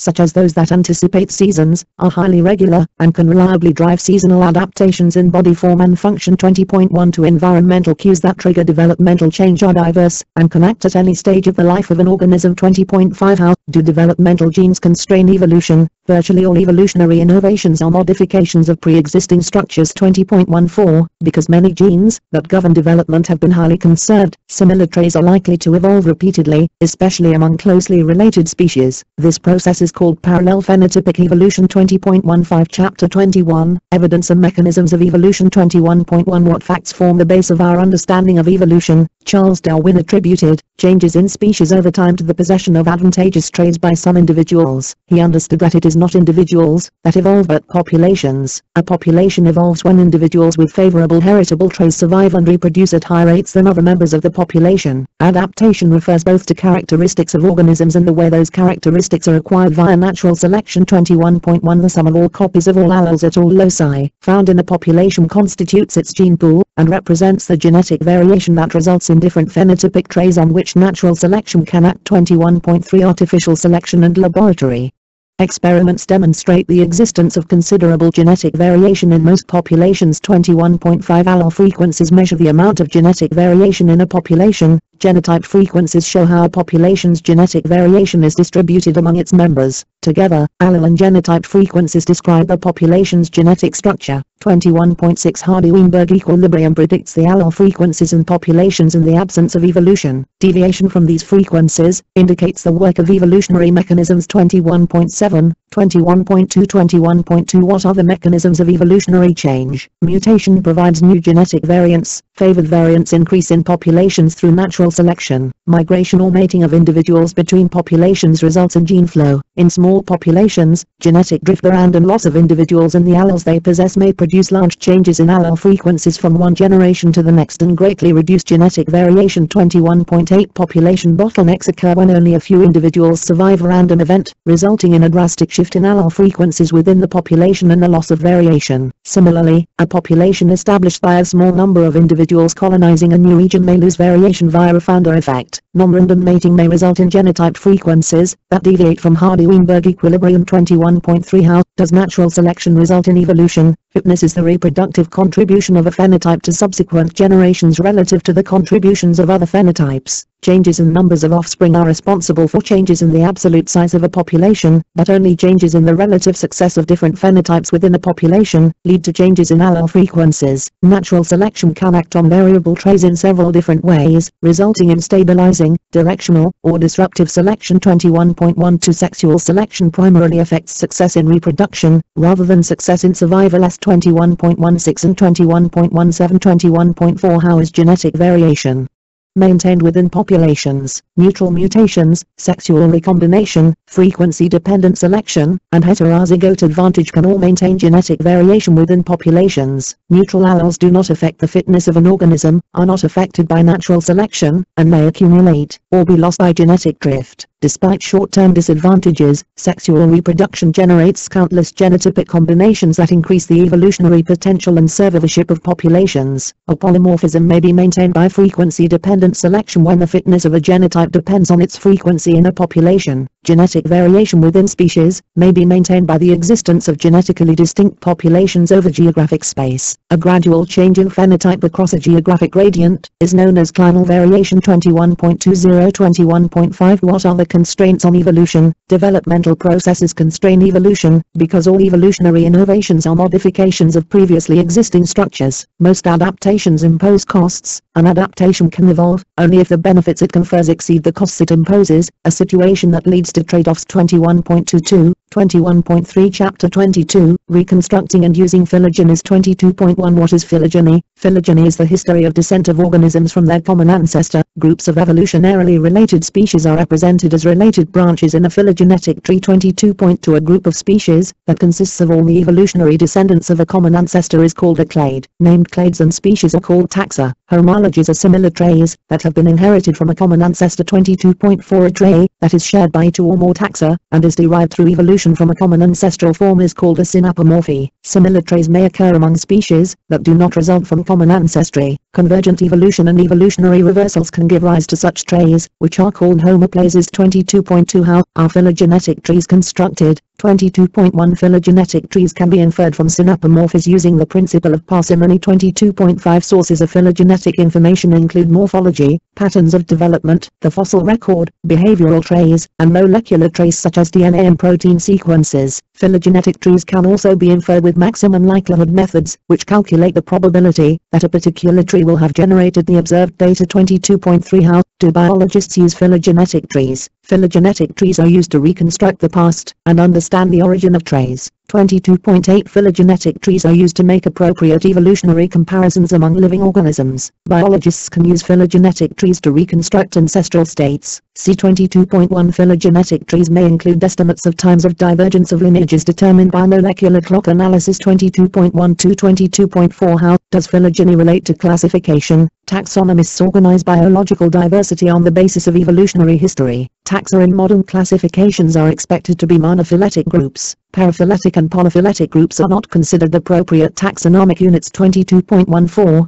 22.2 Several sets of rules govern the use of scientific names, with the goal of providing unique and universal names for biological taxa. Chapter 23, Species and their formation. 23.1 What are species? Speciation is the process by which one species splits into two or more daughter species, which thereafter evolve as distinct lineages. The biological species concept distinguishes species on the basis of reproductive isolation. The morphological species concept distinguishes species on the basis of physical similarities. It often underestimates or overestimates the actual number of reproductively isolated species. The lineage species concept recognizes evolutionarily independent lineages as species, allowing biologists to consider species over evolutionary time. 23.2 How do new species arise? Speciation usually results from the interruption of gene flow within a population. The Dobzhansky-Muller model describes how reproductive isolation can develop between two descendant species. 23.2 Allopatric speciation, which results when populations are separated by a physical barrier, is the dominant mode of speciation. This type of speciation may follow from founder events, in which some members of a population cross a barrier and found a new, isolated population. 23.5, 23.1 Sympatric speciation results when the genomes of two groups diverge in the absence of physical isolation. It can result from disruptive selection for two or more distinct microhabitats. Sympatric speciation can occur within 2 generations via polyploidy, an increase in the number of chromosome sets. Polyploidy may arise from chromosome duplications within a species, autopolyploidy, or from hybridization that results in combining the chromosomes of two species, allopolyploidy. 23.8 See 23.2 23.3 What happens when newly formed species come together? Prezygotic barriers to reproduction operate before fertilization. Postzygotic barriers to reproduction operate after fertilization. Prezygotic barriers may be favored by natural selection, if postzygotic barriers are incomplete. 23.9, 23.11 Hybrid zones may form when previously separated populations come into contact and reproductive isolation is incomplete. 23.14 23.4 Why do rates of speciation vary? Dispersal ability, dietary specialization, type of pollination, and sexual selection all influence speciation rates. 23.15 23.1 Chapter 24, Evolution of Genes and Genomes. 24.1 How are genomes used to study evolution? 24.1 The field of molecular evolution concerns relationships between the structures of genes and proteins and the functions of organisms. A genome is an organism's full set of genes and non-coding DNA. In eukaryotes, the genome includes genetic material in the nucleus of the cell as well as in mitochondria and chloroplasts. Where present, nucleotide substitutions may or may not result in amino acid replacements in the encoded proteins. The estimated number of substitutions between sequences can be calculated from a similarity matrix using models of sequence evolution that account for changes that cannot be observed directly. 24.1 24.2 The concept of homology, similarity that results from common ancestry, extends down to the level of particular positions in nucleotide or amino acid sequences. Sequence alignments from different organisms allow us to compare the sequences and identify homologous positions. 24.3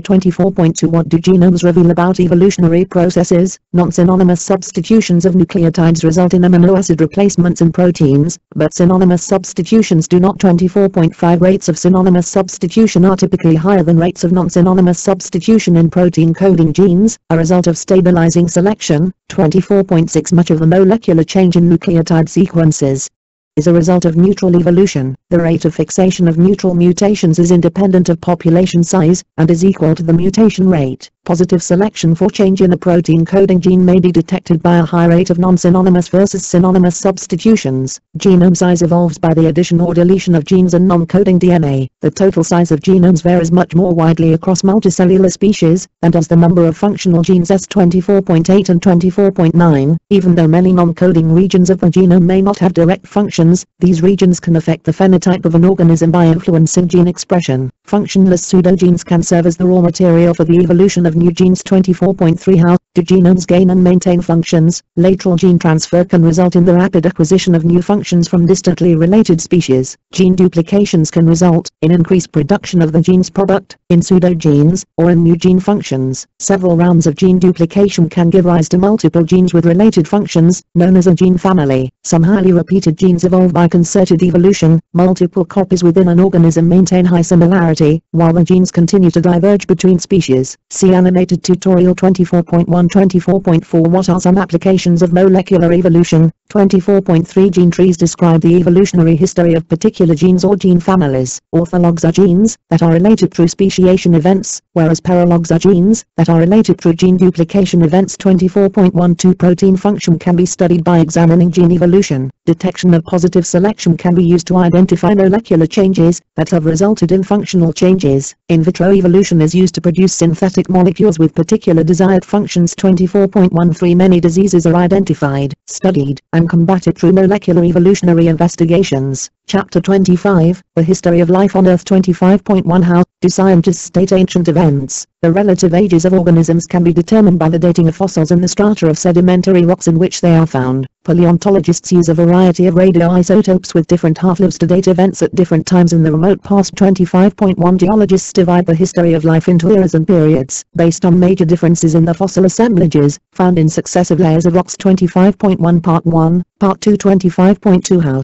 have Earth's continents and climates changed over time? Earth's crust consists of solid lithospheric plates that float on fluid magma. Continental drift caused by convection currents in the magma moves these plates and the continents that lie on top of them. 25.2, 25.1 Conditions on Earth have changed dramatically over time. Increases in atmospheric oxygen and changes in Earth's climate have greatly influenced the evolution of life on Earth. 25.5 and 25.7 Oxygen generating cyanobacteria liberated enough O2 to open the door to oxidation reactions and metabolic pathways. The aerobic prokaryotes were able to harvest more energy than anaerobic organisms, and began to proliferate. Increases in atmospheric O2 levels supported the evolution of large eukaryotic cells. Major physical events on Earth, such as the collision of continents that formed the supercontinent Pangaea, have affected Earth's surface, climate, and atmosphere. In addition, extraterrestrial events such as meteorite strikes created sudden and dramatic environmental shifts. All of these changes have affected the history of life. 25.3 What are the major events in life's history? Paleontologists use fossils and evidence of geological changes to determine what Earth and its biota may have looked like at different times. During most of its history, life was confined to the oceans. Multicellular life diversified extensively during the Cambrian explosion. 25.11 The periods of the Paleozoic era were each characterized by the diversification of specific groups of organisms. Amniotes vertebrates whose eggs can be laid in dry places first appeared during the Carboniferous period. During the Mesozoic era, distinct terrestrial biotas evolved on each continent. 5 episodes of mass extinction punctuated the history of life in the Paleozoic and Mesozoic eras. Earth's flora has been dominated by flowering plants since the Cenozoic era. Phylogenetic trees help reconstruct the timing of evolutionary events and clarify relationships among modern species. 25.1 Chapter 26, Bacteria and Archaea, the Prokaryotic Domains. 26.1 How did the living world begin to diversify?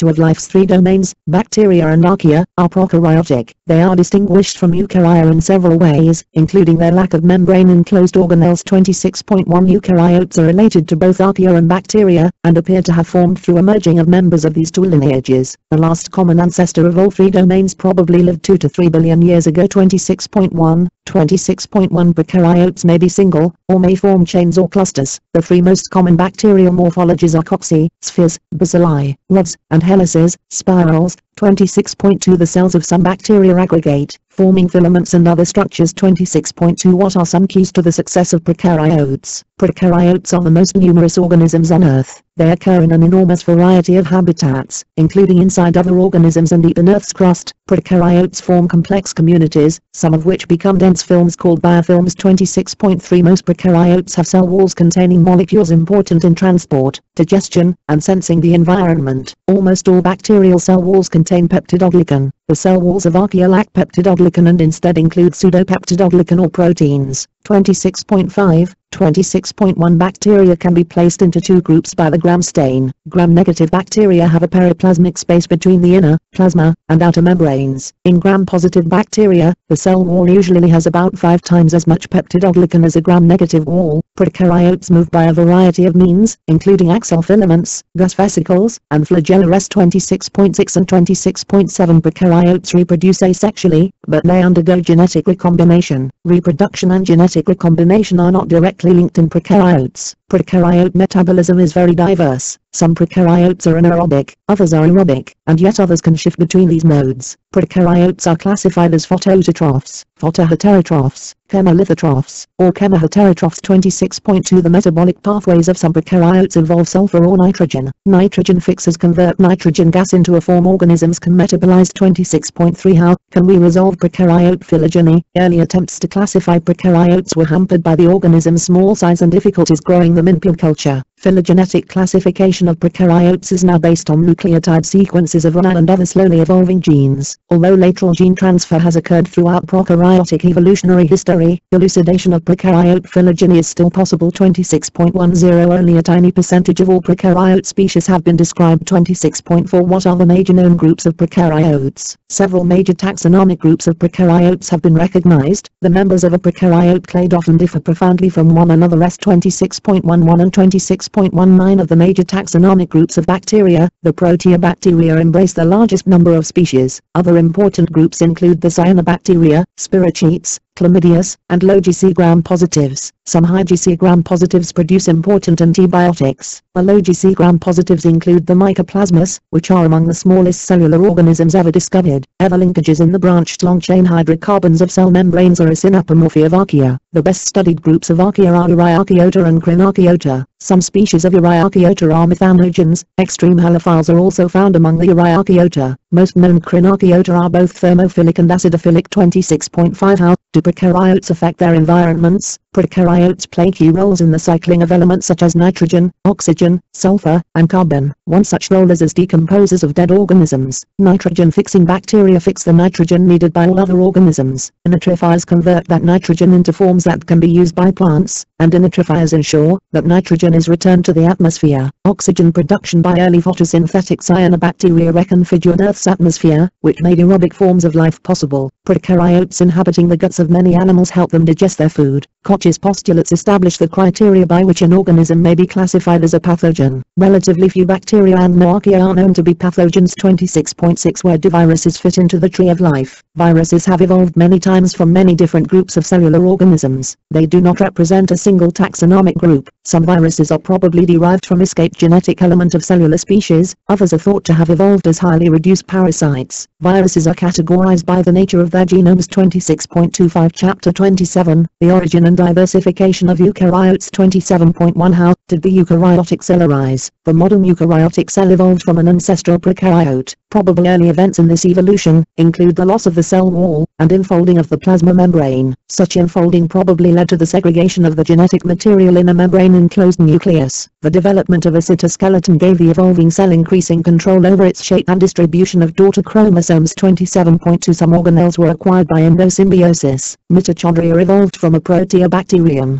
Primary endosymbiosis of a eukaryote and a cyanobacterium gave rise to the chloroplasts, beginning with those of glaucophytes, red algae, green algae, and land plants. Secondary and tertiary endosymbiosis of these chloroplast-containing eukaryotes within other eukaryotes gave rise to the chloroplasts of euglenids, dinoflagellates, and other groups. 27.3 27.1 27.2 What features account for protist diversity? Protists are a diverse, paraphyletic assemblage of mostly unicellular eukaryotes. 27.1 Some protists are photosynthetic autotrophs, some are heterotrophs, and some are both. The cytoskeleton allows for various means of locomotion. Most protists are motile, moving by a moboid motion with pseudopods, or by means of cilia or flagella. Some protist cells contain contractile vacuoles that pump out excess water, or digestive vacuoles, where food is digested. 27.5 and 27.6. 27.2 Many protists have protective cell surfaces such as cell walls, external shells, or shells constructed from sand. 27.3 How do protists affect the world around them? The diatoms, part of the plankton, are responsible for about a fifth of all the photosynthetic carbon fixation on Earth. Phytoplankton are the primary producers in the marine environment. Endosymbiosis is common among protists and often helpful to both partners. 27.8 Pathogenic protists include species of Plasmodium and trypanosomes. 27.9 27.4 How do protists reproduce? Most protists reproduce both asexually and sexually. Conjugation in paramecia is a sexual process, but not a reproductive one. 27.1 To alternation of generations, which includes a multicellular diploid phase and a multicellular haploid phase, is a feature of many protist life cycles. 27.13 Alternation of generations may be heteromorphic or isomorphic. The alternating generations of a diploid, sporophyte, and haploid, gametophyte, specialized cells of the sporophyte, called sporocytes, divide meiotically to produce haploid spores. Depending on whether their gametes look identical or dissimilar, species are termed isogamous or anisogamous. In a diplontic life cycle, the gametes are the only haploid cells. In a diplontic life cycle, the zygote is the only diploid cell. 27.14 and 27.15. 27.1 and 27.2 Some protist life cycles involve more than one host species. 27.5 What are the evolutionary relationships among eukaryotes? Most eukaryotes can be classified in one of five major clades: chromalveolates, plantae, excavates, rosaria, or uniconts. 27.1 Part 1, Part 2, Part 3 and Figure 27.1 The chromalveolates include the haptophytes, alveolates, and stramenopiles. Alveolates are unicellular organisms with sacs, alveoli, beneath their plasma membranes. Alveolate clades include the marine dinoflagellates, the parasitic apicomplexans, and the diverse, highly motile ciliates. 27.3 Stramenopiles typically have two flagella of unequal length, the longer one bearing rows of tubular hairs. Included among the stramenopiles are the unicellular diatoms, the multicellular brown algae, and the non-photosynthetic humicetes, including the water molds and downy mildews. Clades in the plantae include the glaucophytes, red algae, chlorophytes,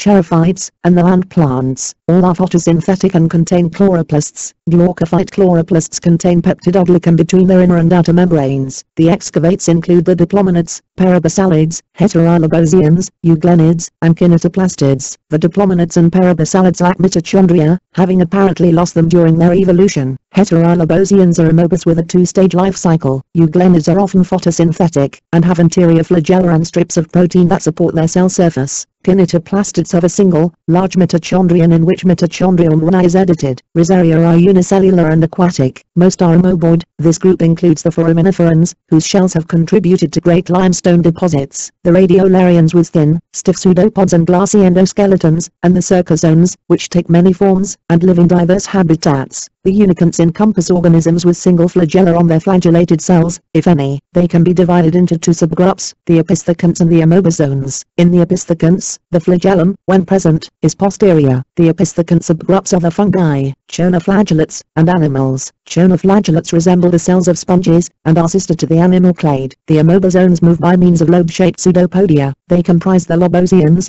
plasmodial slime molds, and cellular slime molds. A lobosian consists of a single cell. These cells do not aggregate. Plasmodial slime molds are amoebozoans whose feeding phase is conocytic. In the feeding phase, movement is by cytoplasmic streaming. In cellular slime molds, the individual cells maintain their identity at all times, but aggregate to form fruiting bodies. Chapter 28, Plants Without Seeds, From Water to Land. 28.1 How did the land plants arise? Land plants, sometimes referred to as embryophytes, are photosynthetic eukaryotes that developed from embryos protected by parental tissue. 28.1 Streptophytes include the land plants and certain green algae. Green plants include the streptophytes and the remaining green algae. Land plants arose from an aquatic green algal ancestor related to today's caryls. The vascular plants have well-developed water-conducting tissues with cells including tracheads. The three major groups of non-vascular land plants do not. 28.1 28.2 How Did plants colonize and thrive on land? The acquisition of a cuticle, stomata, gametanglia, a protected embryo, protective pigments, thick spore walls with a protective polymer, and a mutualistic association with a fungus, are all adaptations to terrestrial life. All land plant life cycles feature alternation of generations, in which a multicellular diploid sporophyte alternates with a multicellular haploid gametophyte. 28.3 Spores form in sporangia, gametes form in gametangia. In seedless land plants, the female and male gametangia are respectively an archegonium and an antheridium. In liverworts, hornworts, and mosses, the sporophyte is smaller than the gametophyte, and depends on it for water and nutrition. 28.4, 28.1, 28.3 What features distinguish the vascular plants? A vascular system consisting of xylem and phloem conducts water, minerals, and products of photosynthesis through the bodies of vascular plants. Among living vascular plant groups, the lycophytes, club mosses and relatives, have only small, simple leaves. Microphyls, larger, more complex leaves, megaphyls, are found in monophytes, horsetails, ferns, and allies, and seed plants. These latter two groups comprise the euphylophytes. 28.5 In vascular plants, the sporophyte is larger than and independent of the gametophyte. The rhinophytes, the earliest vascular plants, are known to us only in fossil form. They lacked roots and leaves, but possessed rhizomes and rhizoids. 28.7 Roots may have evolved either from rhizomes or from branches. Microphyls probably evolved from sterile sporangia, and megaphyls may have resulted from the flattening and reduction of an overtopping branching stem system. 28.8 Many seedless vascular plants are homosporous, but heterospore. The production of distinct megaspores and microspores evolved several times. Megaspores develop into megagametophytes, microspores develop into microgametophytes. 28.10, 28.1 and 28.2. 28.4 What are the major clades of seedless plants? The non-vascular land plant clades are the liverworts, the mosses, and the hornworts. The seedless vascular plant groups are the lycophytes, club mosses and their relatives, and the monophytes, horsetails, whisk ferns, and leptosporangiate ferns. 28.5 Mosses, hornworts, and vascular plants all have surface pores, stomata, in their leaves. The gametophyte of ferns is small, delicate, and short-lived, whereas the sporophyte of ferns is typically much larger and longer-lived. 28.19, 28.3 Chapter 29, The Evolution of Seed Plants. 29.1 How did seed plants become today's dominant vegetation? Fossils of woody seed ferns are the earliest evidence of vascular seed plants. The surviving groups of seed plants are the gymnosperms and angiosperms. All seed plants are heterosporous, and their gametophytes are much smaller than and dependent on their sporophytes. 29.3 An ovule consists of the seed plant megagametophyte and the integument that protects it. The ovule develops into a seed. Pollen grains, the microgametophytes, do not require liquid or water to perform their functions. Following pollination, a pollen tube emerges from the pollen grain, and elongates to deliver gametes to the megagametophyte. 29.5, 29.1 Seeds are well protected, and they are often capable of long periods of dormancy, germinating when conditions are favorable. 29.2 What are the major groups of gymnosperms? The gymnosperms produce seeds that are not protected by ovaries. The major gymnosperm groups are the cycads, ginkgos, netophytes, and conifers.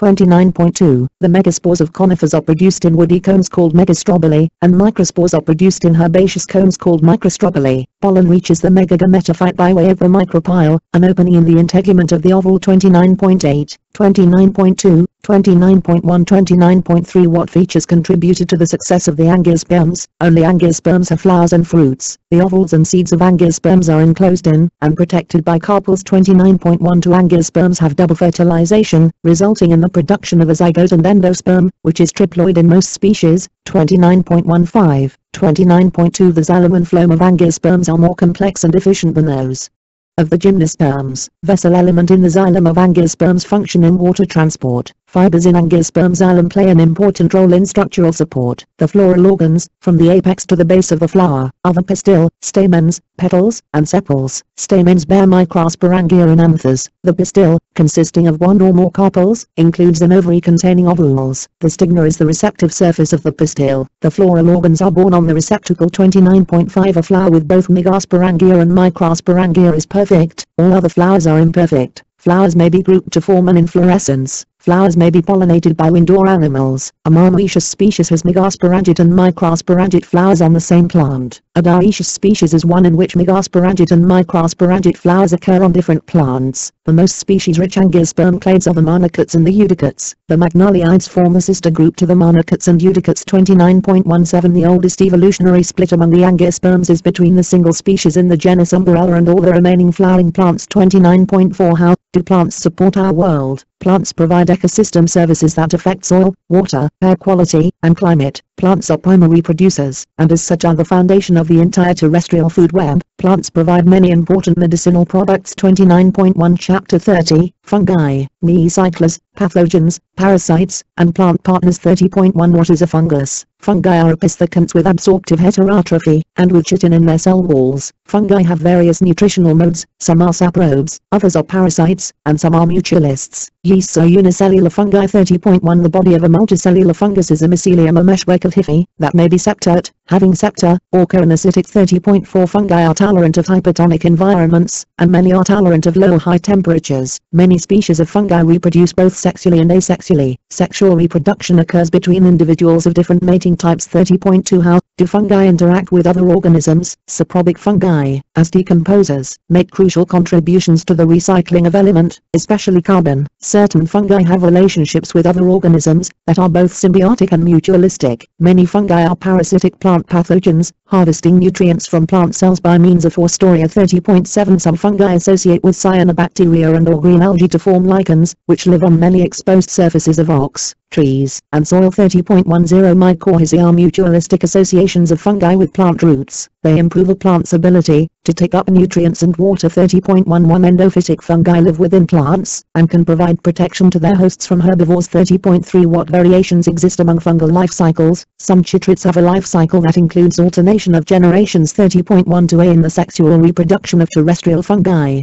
hyphae fuse, allowing the meat nuclei to be transferred. Plasmogamy, fusion of cytoplasm, precedes karyogamy, fusion of nuclei. Zygospore fungi have a resistant spore stage with many diploid nuclei, known as a zygospore. 30.12b 30.1 In sac fungi and club fungi, a dikaryon is formed. The dikaryotic, N+N, condition is unique to the fungi. 30.12c, 30.12d, 30.2 30.4 How have fungi evolved and diversified? The relationships of Microsporidia, chytrids, and zygospore fungi are not well resolved, but these groups diversified early in fungal evolution. The mycorrhizal fungi, sac fungi, and club fungi form a monophyletic group, and the latter two groups form a clade dikarya. 30.2 and Table 30.1 Microsporidia are reduced, intracellular parasitic species of fungi that infect several animal groups, especially insects, crustaceans, and fishes. The three distinct lineages of chytrids have flagellated gametes. 30.12a The four distinct lineages of zygospore fungi have coenocytic hyphae and a zygospore in their life cycle. Their fruiting structures are simple stalked sporangiophores. 30.12b Arbuscular mycorrhizal fungi form symbiotic associations with plant roots. These mycorrhizae increase water and mineral uptake by the plants, and provide a carbon source to the fungi. They are only known to reproduce asexually. Their hyphae are coenocytic. Sac fungi have septate hyphae. Their sexual reproductive structures are AC. Many sac fungi are partners in lichen and endophytic associations. Filamentous sac fungi produce fleshy fruiting bodies called a stomata. The dikaryon stage in the sac fungus life cycle is relatively brief.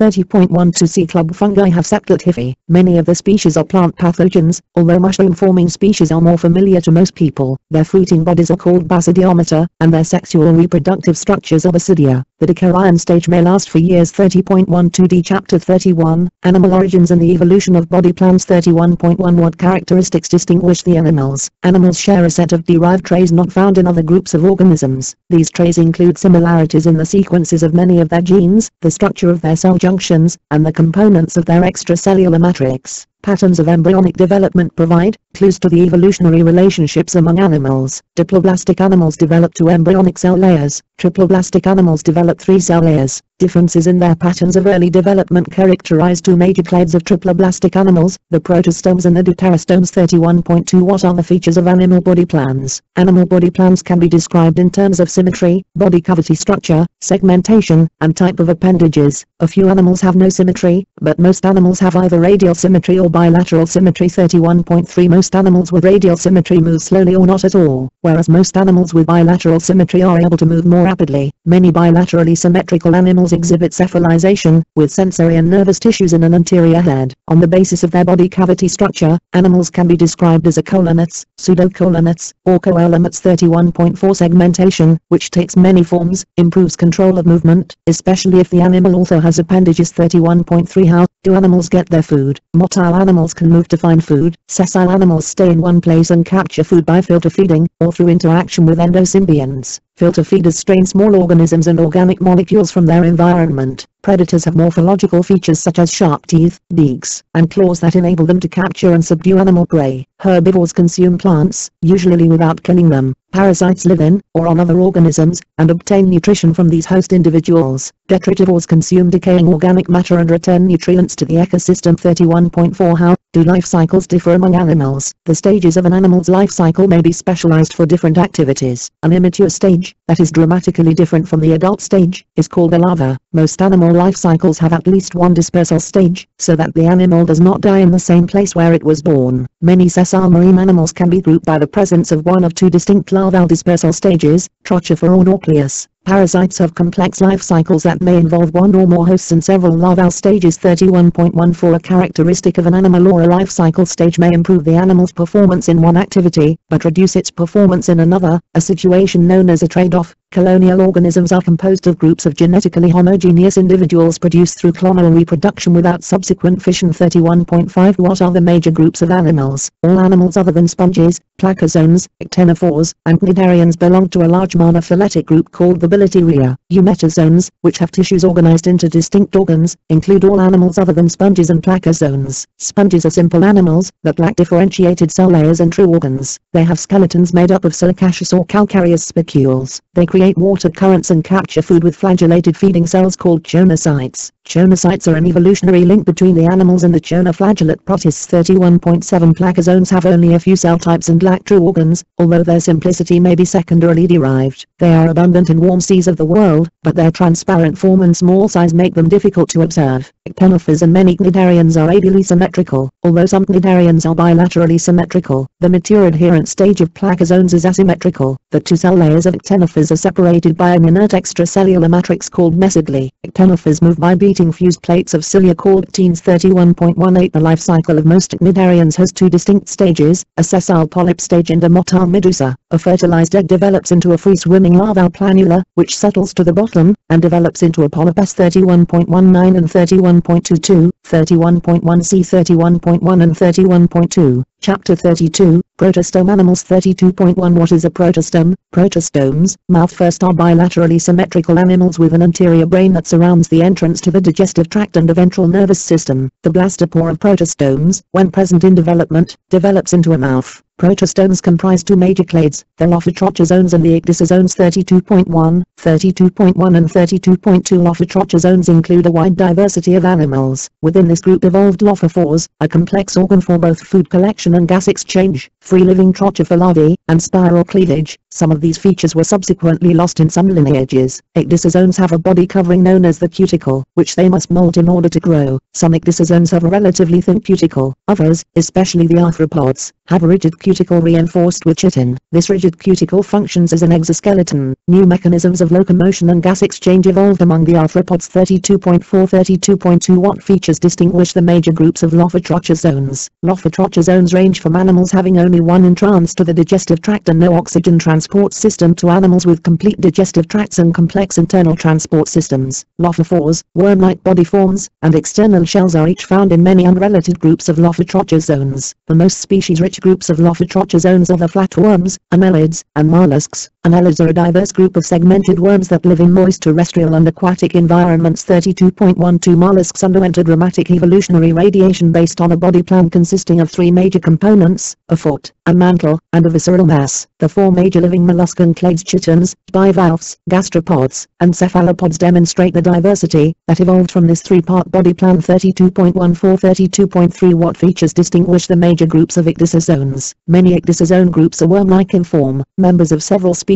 poor groups of worm-like marine icthysozoans, priapulids, canorhinges, and loriciferans have thin cuticles. Horsehair worms are extremely thin. Many are internal parasites as larvae. Nematodes, or roundworms, have a thick, multilayered cuticle. Nematodes are among the most abundant and universally distributed of all animal groups. 32.171 Major icthysozoan clade, the arthropods, has evolved jointed, paired appendages that have a wide diversity of functions. Collectively, arthropods are the dominant animals on Earth in number of described species, and among the most abundant in number of individuals. 32.4 Why are arthropods so diverse? Encasement within a rigid exoskeleton provides arthropods with support for walking as well as some protection from predators. The waterproofing provided by chitin keeps arthropods from dehydrating in dry air. Jointed appendages permit complex movement patterns. Each arthropod segment has muscles attached to the inside of the exoskeleton that operate that segment and the appendages attached to it. Two groups of arthropod relatives, the onychophorans and the tardigrades, have simple, unjointed appendages. Trilobites were early marine arthropods that disappeared in the Permian extinction. The bodies of myriapods have only two regions, a head and a long trunk with many segments, each of which carries appendages. Chelicerates also have a two-part body. Most chelicerates have 4 pairs of walking legs. Crustaceans are the dominant marine arthropods, and are also found in many freshwater and some terrestrial environments. Their segmented bodies are divided into 3 regions, head, thorax, and abdomen, with different, specialized appendages in each region. 32.25 hexapods. Insects and their relatives are the dominant terrestrial arthropods. They have the same 3 body regions as crustaceans, but no appendages form in their abdominal segments. Wings and the ability to fly first evolved among the insects, allowing them to exploit new lifestyles. 32.26 Chapter 33, Deuterostome Animals. 33.1 What is a deuterostome? Deuterostomes vary greatly in adult form, but based on the distinctive patterns of early development they share, and on phylogenetic analysis of gene sequences, they are judged to be monophyletic. There are far fewer species of deuterostomes than of protostomes, but many deuterostomes are large and ecologically important. 33.1, 33.1, 33.2 What are the major groups of echinoderms and hemichordates? Echinoderms and hemichordates both have bilaterally symmetrical, ciliated larvae. Adult echinoderms have pentaradial symmetry. Echinoderms have an internal skeleton of calcified plates and a unique water vascular system connected to extensions called tube feet. 33.3 Hemichordate adults are bilaterally symmetrical, and have a 3-part body, that is divided into a proboscis, collar, and trunk. They include the acorn worms and the pterobranches. 33.5 33.3 What new features evolved in the chordates? Chordates fall into 3 principal subgroups, cephalochordates, urochordates, and vertebrates. At some stage in their development, all chordates have a dorsal hollow nerve cord, a postanal tail, and a knotted chord. 33.6 Urochordates include the ascidians, sea squirts, the larvaceans and the thaliaceans. Salps, cephalochordates are the landslits, which live buried in the sand of shallow marine and brackish waters. The vertebrate body is characterized by a rigid internal skeleton, which is supported by a vertebral column that replaces the knotted chord, internal organs suspended in a coelom, a ventral heart, and an anterior skull with a large brain. 33.10 The evolution of jaws from bill arches enabled individuals to grasp large prey, and, together with teeth, cut them into small pieces. 33.11 Chondrich lions have skeletons of cartilage. Almost all species are marine. The skeletons of ray fin fishes are made of bone. These fishes have colonized all aquatic environments. 33.4 How did vertebrates colonize the land? Lungs and jointed appendages enabled vertebrates to colonize the land. The earliest split in the tetrapod tree is between the amphibians and the amniotes, reptiles, and mammals. Most modern amphibians are confined to moist environments, because they and their eggs lose water rapidly. 33.16 33.1 An impermeable skin, efficient kidneys, and an egg that could resist desiccation evolved in the amniotes. 33.17 33.2 The major living reptile groups are the turtles, the lepidosaurs, tuatara, lizards, snakes, and amphisbaenians, and the archosaurs, crocodilians and birds. 33.18 Mammals are unique among animals in supplying their young with a nutritive fluid, milk, secreted by mammary glands. There are 2 primary mammalian clades, the prototherians, of which there are only 5 species, and the species-rich therians. The therian clade is further subdivided into the marsupials and the eutherians. 33.1 Part 1, Part 2 33.5 What traits characterize the primates? Grasping limbs with opposable digits distinguish primates from other mammals. The prosimian clade includes the lemurs and lorises. The anthropoid clade includes monkeys, apes, and humans. 33.27 Hominid ancestors were terrestrial primates that developed efficient bipedal locomotion. In the lineage leading to Homo, brains became larger as jaws became smaller. The 2 events may have been developmentally linked. 33.31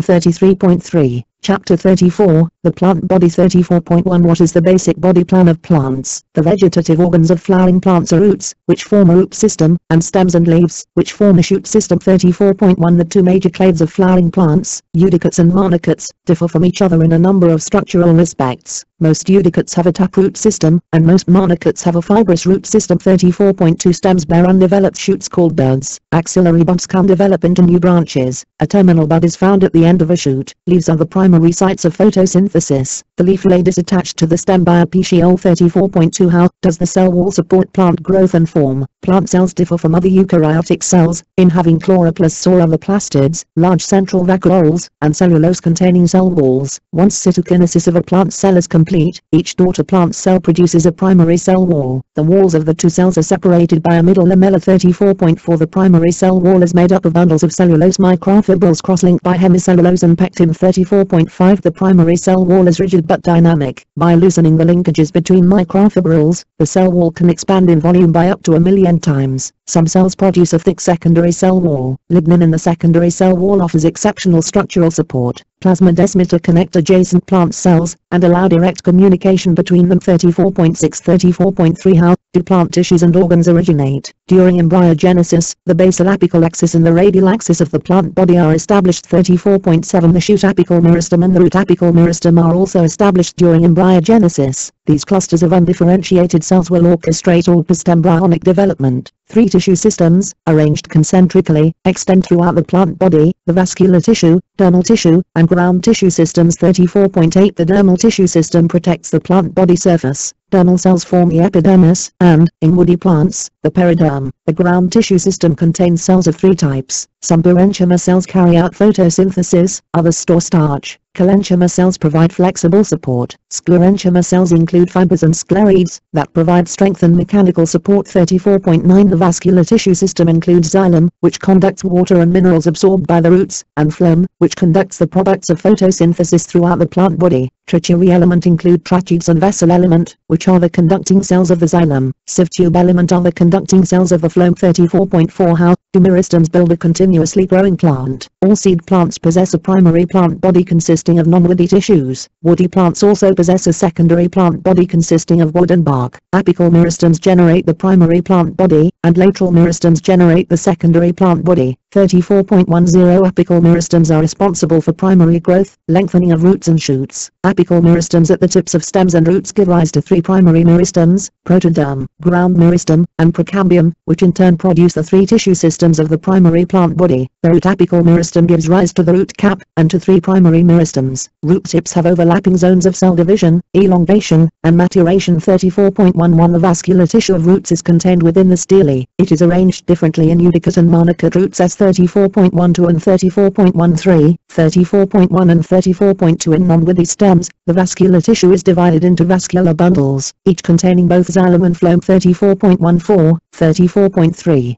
and 34.4 Eudicate leaves have 2 zones of photosynthetic mesophyll that are supplied by veins with water and minerals. Veins also carry the products of photosynthesis to other parts of the plant body. A waxy cuticle limits water loss from the leaf. Guard cells control openings, stomata, in the leaf, that allow CO2 to enter, but also allow some water to escape. 34.15, 34.52 Lateral meristems, the vascular cambium and cork cambium, are responsible for secondary growth. The vascular cambium produces secondary xylem, wood, and secondary phloem. The cork cambium produces a protective tissue called cork as 34.16 and 34.17, 34.1 34.5 How has domestication altered plant form? The plant body plan is simple, yet it can be changed dramatically by minor differences in genes, as evidenced by the natural diversity of wild plants. Crop domestication involves artificial selection of certain desirable traits found in wild populations. 34.20 Chapter 35, Transport in plants. 35.1 How do plant cells take up water and solutes? Water moves through biological membranes by osmosis, always moving toward regions with a more negative water potential. The water potential of a cell or solution is the sum of the solute potential and the pressure potential. 35.2 Turgid plant cells have significant positive pressure potential, because the rigid cell wall pushes back on the protoplast. This positive pressure, turgid pressure, maintains the physical structure of many plant cells. If the pressure potential drops, the plant will cess. 35.3 and 35.4 The movement of a solution due to a difference in pressure potential between 2 parts of a plant is called bulk flow. Aquaporins are channel proteins that facilitate movement of water molecules through biological membranes. Mineral uptake requires transport proteins. Some minerals enter the plant passively by facilitated diffusion, others enter by active transport. A proton pump provides energy for the active transport of many mineral ions across membranes in plants. 35.5 Water and minerals pass from the soil into the root by way of the apoplast and simplest, but must pass through the simplest to cross the endodermis, and enter the xylem. The Casparian strip in the endodermis blocks movement of water and minerals through the apoplast. 35.6, 35.1 35.2 How are water and minerals transported in the xylem? Root pressure is responsible for guttation, and for the oozing of sap from cut stumps, but it cannot account for the ascent of xylem sap in trees. Water transport in the xylem results from the combined effects of transpiration, cohesion, and tension. The transpiration-cohesion-tension mechanism. Evaporation from the leaf produces tension in the mesophyll cells, which pulls a column of water held together by cohesion up through the xylem from the root. 35.7 35.1 Transport in the xylem is by bulk flow. It does not require the expenditure of energy. Dissolved minerals are carried passively in the water. 35.3 How do stomata control the loss of water and the uptake of CO2? Stomata allow a compromise between water retention and carbon dioxide uptake. A pair of guard cells controls the size of the stomatal opening. A light-activated proton pump moves protons out of the guard cells to the walls of surrounding epidermal cells, setting up an electrochemical gradient that drives the transport of potassium ions into the guard cells. Water follows osmotically, swelling the guard cells and opening the stomata. 35.9 and 35.10 When threatened by dehydration, mesophyll cells release abscisic acid, which causes guard cells to close the stomata, even in the light. 35.4 How are substances translocated in the phloem? Products of photosynthesis, as well as some minerals, are translocated through sieve tubes in the phloem by way of living, sieve tube element. 35.12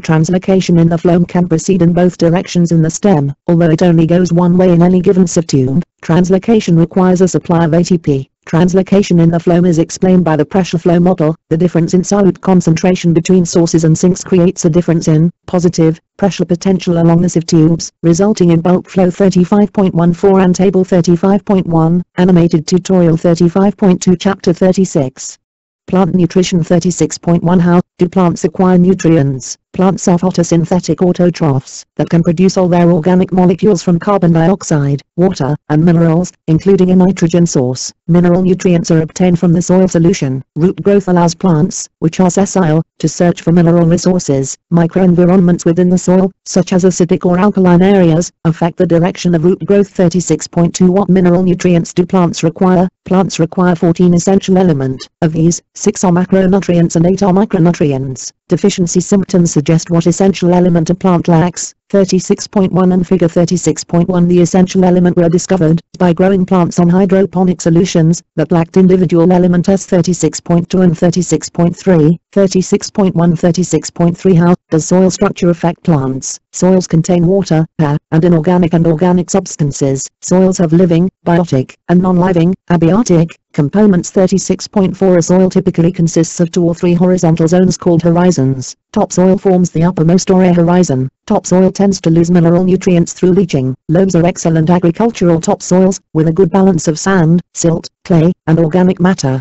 36.5 Soils formed by mechanical and chemical weathering of rock. Chemical weathering imparts mineral nutrients to clay particles. Plant litter and other organic matter decomposes to form humus. Plants obtain some mineral nutrients through ion exchange between the soil solution and the surface of clay particles. 36.6 Farmers use fertilizers to make up for deficiencies in soil mineral nutrient content. Liming can reverse acidification. Plants can influence the characteristics, including the pH, of the soil in which they grow. 36.4 How do fungi and bacteria increase nutrient uptake by plant roots? Mycorrhizae are symbiotic root fungus associations that greatly increase a plant's absorption of water and minerals, especially phosphorus. They occur in 80% of plant species. The fungal mycelia invade root cortex cells and form arbuscules, which are the sites of nutrient exchange between the fungus and plant. 36.7 In the earliest stages of mycorrhiza formation, the hyphae of arbuscular fungi grow towards strigalactones, compounds that are produced by the plant roots. Some nitrogen-fixing bacteria live free in the soil, others live symbiotically as bacteroids within plant roots. In nitrogen fixation, nitrogen gas, N2, is reduced to ammonia, NH3, or ammonium ions, NH4+, in a reaction catalyzed by nitrogenase. 36.8 Nitrogenase requires anaerobic conditions, but the bacteroids in root nodules require oxygen, which is maintained at the proper level by legumoglobin. The formation of root nodule requires interaction between the root system of a legume and a rhizobium. 36.9 Several steps in the formation of root nodules and arbuscules are similar and probably involve some of the same plant genes. 36.10 In agriculture, biological nitrogen fixation must usually be supplemented with commercial nitrogen fertilizers made by the Haber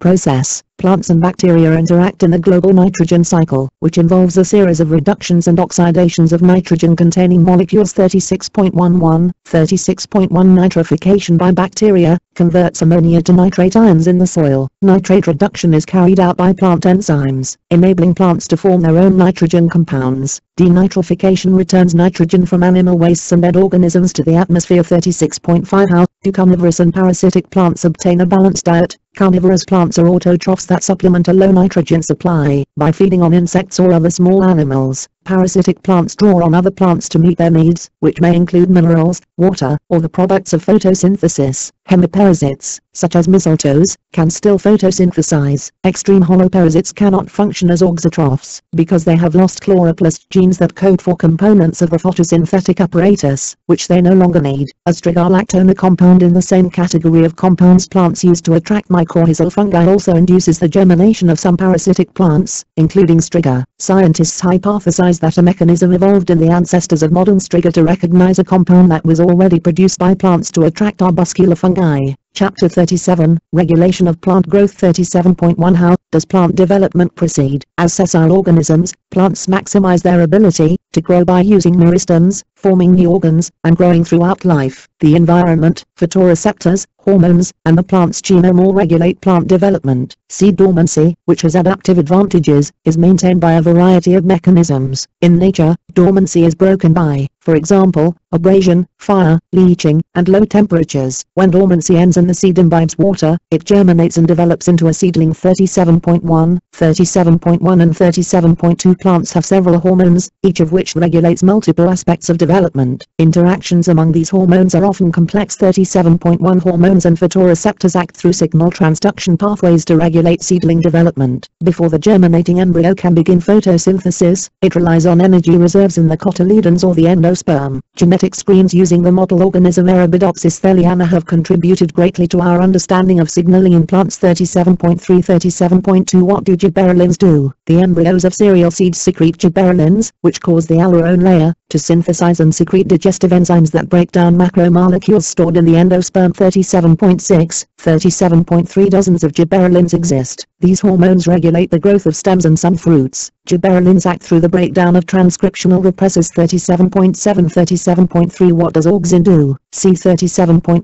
In coleoptiles, auxin is made in cells at the tip and moves down to the growing region. 37.8 and 37.9, 37.2 Auxin transport is polar. Auxin active transport carriers membrane proteins confined to the basal ends of cells cause auxin to move from the tip to the base of the shoot. 37.10 Lateral movement of auxin, mediated by auxin transport carriers, is responsible for phototropism and gravitropism. 37.11 Auxin plays roles in root formation, leaf abscission, apical dominance, and parthenocarpic fruit development. Certain synthetic auxins are used as selective herbicides. The acid growth hypothesis explains how auxin promotes cell expansion by disrupting interactions between cell wall microfibrils. 37.13, 37.3 The molecular mechanism underlying auxin action is similar to that of gibberellin. As long as auxin is not bound to its receptor, transcription is repressed. When the auxin receptor complex binds to a transcriptional repressor, the repressor is degraded, and transcription is initiated. 37.14, 37.4 What are the effects of cytokinins, ethylene, and brasinosteroids? Cytokinins are adenine derivatives. They promote plant cell division, promote seed germination in some species, inhibit stem elongation, promote lateral swelling of stems and roots, stimulate the growth of axillary buds, promote the expansion of leaf tissue, and delay leaf senescence. Cytokinins act on plant cells by a signal transduction pathway that is similar to bacterial two-component systems. 37.15 A balance between auxin and ethylene controls leaf abscission. Ethylene promotes senescence and fruit ripening. It causes the formation of a protective apical hook in eudicate seedlings. In stems, it inhibits elongation, promotes lateral swelling, and causes a loss of gravitropic sensitivity. Ethylene acts on cells by a protein kinase pathway located in the endoplasmic reticulum. 37.17 Dozens of different brasinosteroids affect cell elongation, pollen tube elongation, vascular tissue differentiation, and root elongation. Some effects of light are mediated by changes in the action and levels of racinosteroids. These steroids act at a plasma membrane receptor 37.18-37.5. How do photoreceptors participate in plant growth regulation? Phototropins are blue light photoreceptors for phototropism and chloroplast movements. Zeaxanthin acts in conjunction with the phototropins to mediate the light-induced opening of stomata.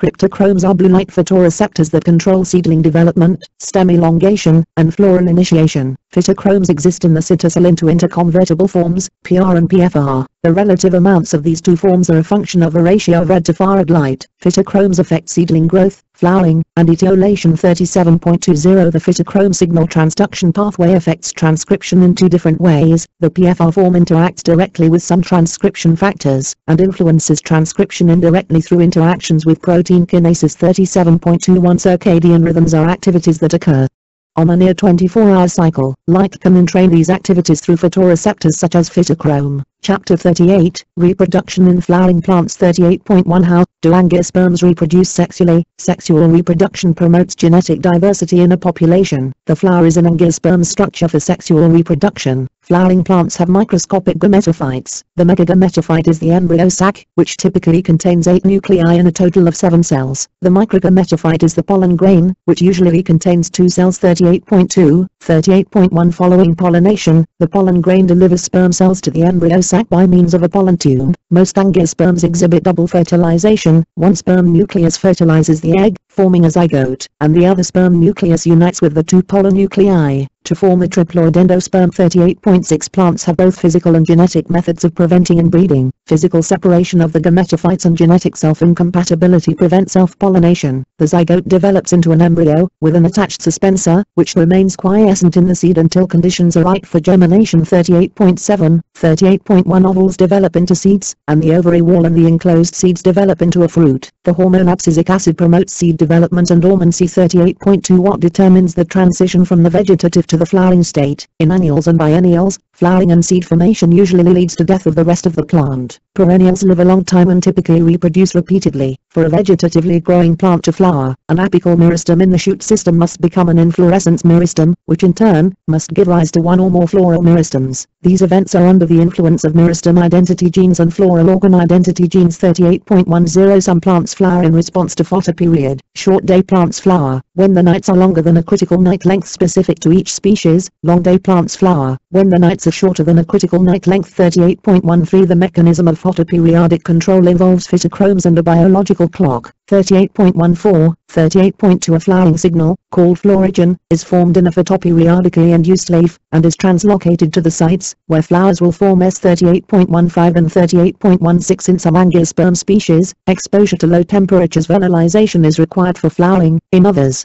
internal signals, one of which is gibberellin in some plants, induce flowering. All of these stimuli converge on the meristem identity genes. 38.3 How do angiosperms reproduce asexually? Asexual reproduction allows rapid multiplication of organisms that are well suited to their environment. Vegetative reproduction involves the modification of a vegetative organ, usually the stem, for reproduction. Some plant species produce seeds asexually by apomixis. Horticulturists often graft different plants together to take advantage of favorable properties of both stock and scion. 38.19 Chapter 39, Plant Responses to Environmental Challenges. 39.1 How do plants deal with pathogens? Plants and pathogens have evolved together in a continuing arms race. Pathogens have evolved mechanisms for attacking plants, and plants have evolved mechanisms for defending themselves against those attacks. 39.2, 39.1 Plants strengthen their cell walls and block plasmodesmata when attacked, limiting the ability of viral pathogens to move from cell to cell. Gene for gene resistance depends on a match between a plant's resistance, R, genes, and a pathogen's virulence, AVR, genes. 39.3 In the hypersensitive response to infection by bacteria or fungi, cells produce two kinds of defensive molecules, phytolexins and PR proteins. Some cells around the infected area die, sealing off the pathogens and the damage they have caused. The hypersensitive response is often followed by systemic acquired resistance, in which salicylic acid activates further synthesis of defensive compounds. Plants use RNA interference to develop specific immunity to invading RNA viruses. 39.2 How do plants deal with herbivores? Herbivory increases the productivity of some plants. 39.6 Some plants produce secondary metabolites as defenses against herbivores. 39.1 Figure 39.7 Hormones, including jasminates, participate in signal transduction pathways leading to the production of defensive compounds. 39.8 Plants protect themselves against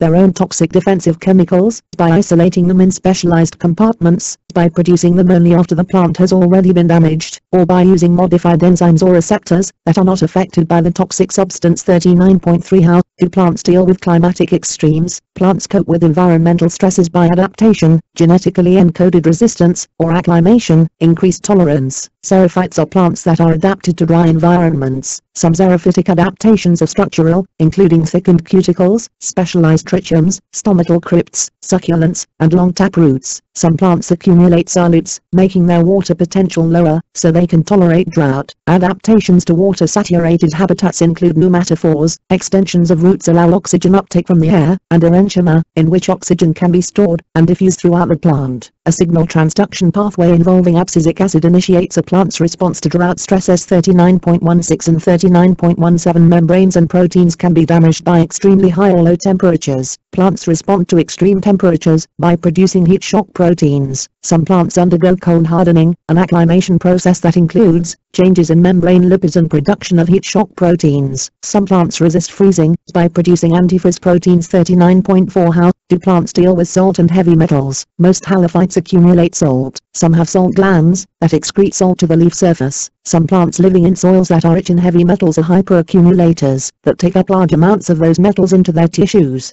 Phytoremediation is the use of hyperaccumulating plants or their genes to clean up environmental pollution. 39.1 Chapter 40, Physiology, Homeostasis, and Temperature Regulation. 40.1 How do multicellular animals supply the needs of their cells? Multicellular animals provide for the needs of all their cells by maintaining a stable internal environment, which consists of the two types of extracellular fluid, the interstitial fluid, and the plasma of blood. 40.1 The regulation of physiological systems is mostly through negative feedback. Feed-forward information functions to change. Set points. 40.2 The four types of tissues are assemblages of cells. Epithelial tissues provide barriers and have secretory and transport functions. The three types of muscle tissue, skeletal, cardiac, and smooth muscle, are able to contract and are the source both voluntary and involuntary movement. Connective tissues, including cartilage, bone, adipose tissue, and blood, are supportive tissues made up of cells embedded in an extracellular matrix. Nervous tissues process and communicate information. They contain two cell types, neurons and glial cells. Organs are made up of tissues, and most organs contain all four kinds of tissue. Organs are grouped into organ systems. 40.7 40.2 How does temperature affect living systems? Life is sustained within a narrow range of environmental temperatures. Q10 is a measure of the sensitivity of a life process to temperature. A Q10 of 2 means that the reaction rate doubles as temperature increases by 10.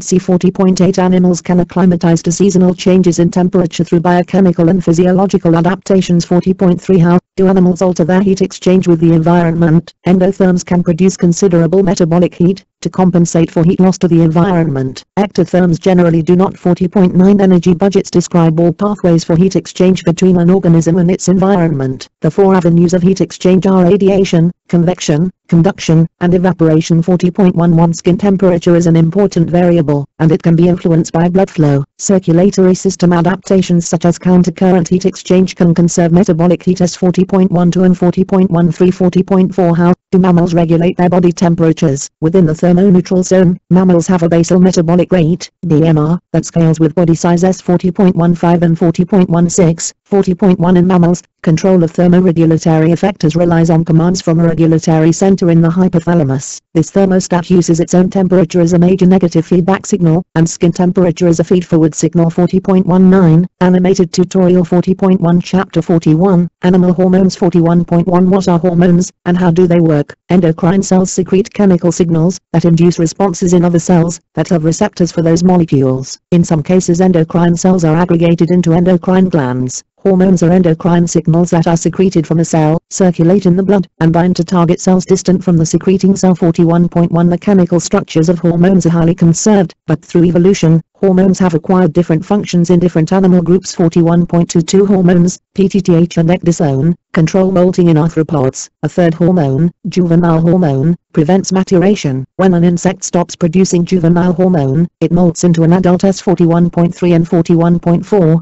41.1 Most hormones are either peptides, proteins, steroids, or amines. Peptide and protein hormones and some amines are water-soluble, steroids and some amines are lipid-soluble. Receptors for water-soluble hormones are located on the cell surface. Receptors for most lipid-soluble hormones are inside the cell. Hormones can cause different responses in different target cells. 41.5 41.2 How do the nervous and endocrine systems interact? In humans, the major endocrine glands are distributed around the body. 41.6 41.1 The pituitary gland is the interface between the nervous and endocrine systems. The anterior pituitary develops from embryonic mouth tissue, the posterior pituitary develops from the developing brain. The posterior pituitary secretes two neurohormones, antidiuretic hormone, ADH, and oxytocin. The anterior pituitary secretes tropic hormones, thyrotropin, corticotropin, luteinizing hormone, and follicle-stimulating hormone, as well as growth hormone, prolactin, melanocyte-stimulating hormone, endorphins, and enkephalins. The anterior pituitary is controlled by neurohormones produced by cells in the hypothalamus, and transported through portal blood vessels to the anterior pituitary. S41.7 and 41.8. 41.2 Hormone release is controlled by negative feedback loops. 41.9 41.3 What are the major mammalian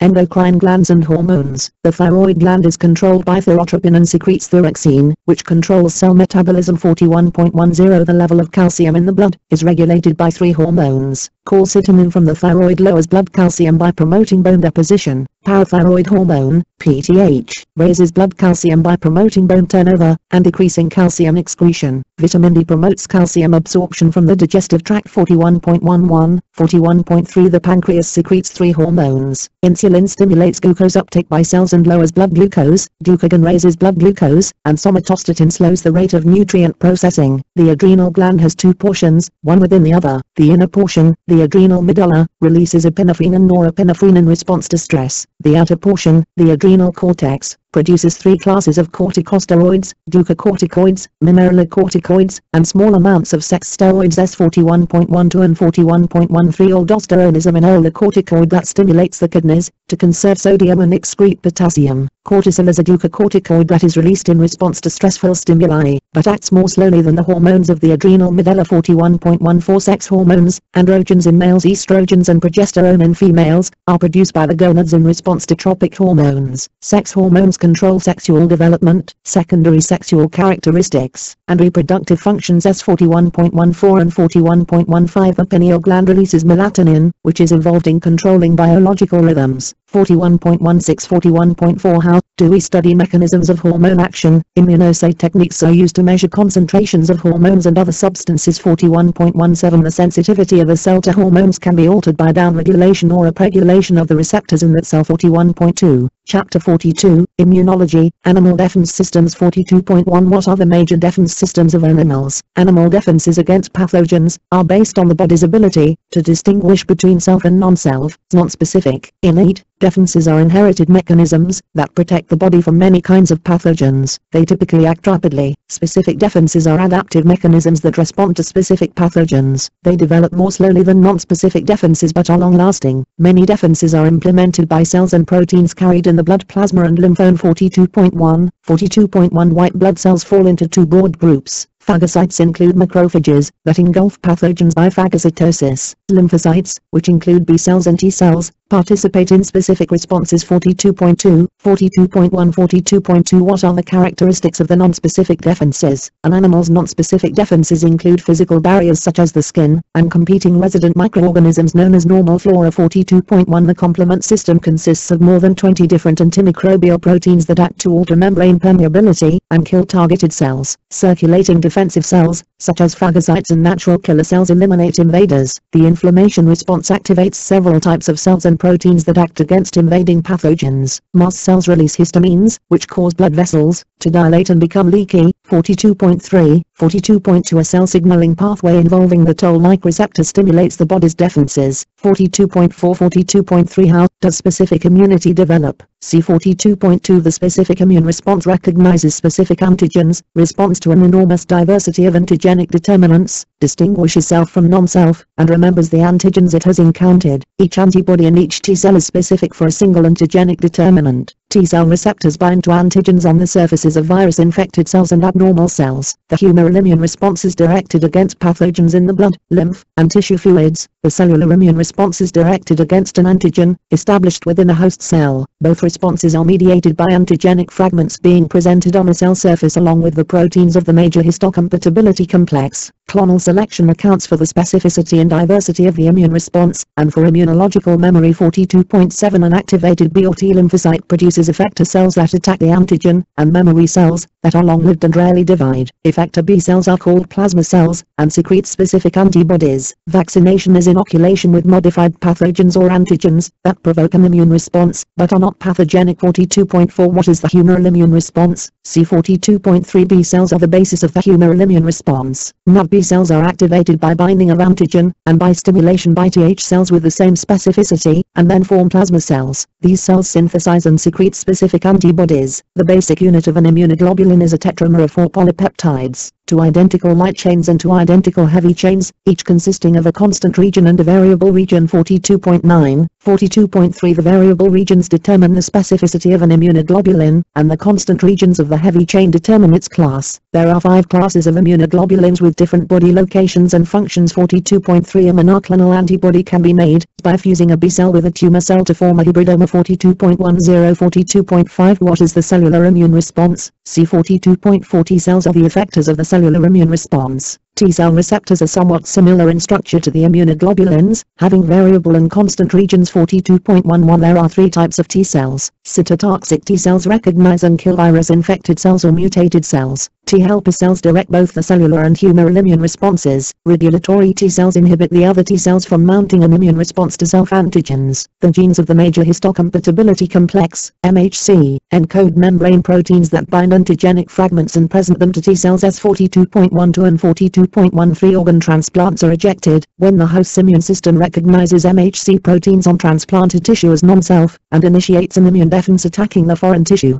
42.6. How do animals make so many different antibodies? See 42.5. B cell genomes undergo random recombinations of genes coding for regions of the immunoglobulin polypeptide chains, so that each cell can produce a specific antibody protein. The immunoglobulin chains derive from supergenes, that are constructed from different combinations of V, D, J, and C genes. This DNA rearrangement, and rejoining yields millions of different immunoglobulin chains. S 42.15 and 42.16. Once a B cell becomes a plasma cell, it may undergo class switching, in which a deletion of one or more constant region genes results in the production of an immunoglobulin with a different constant region and a different function.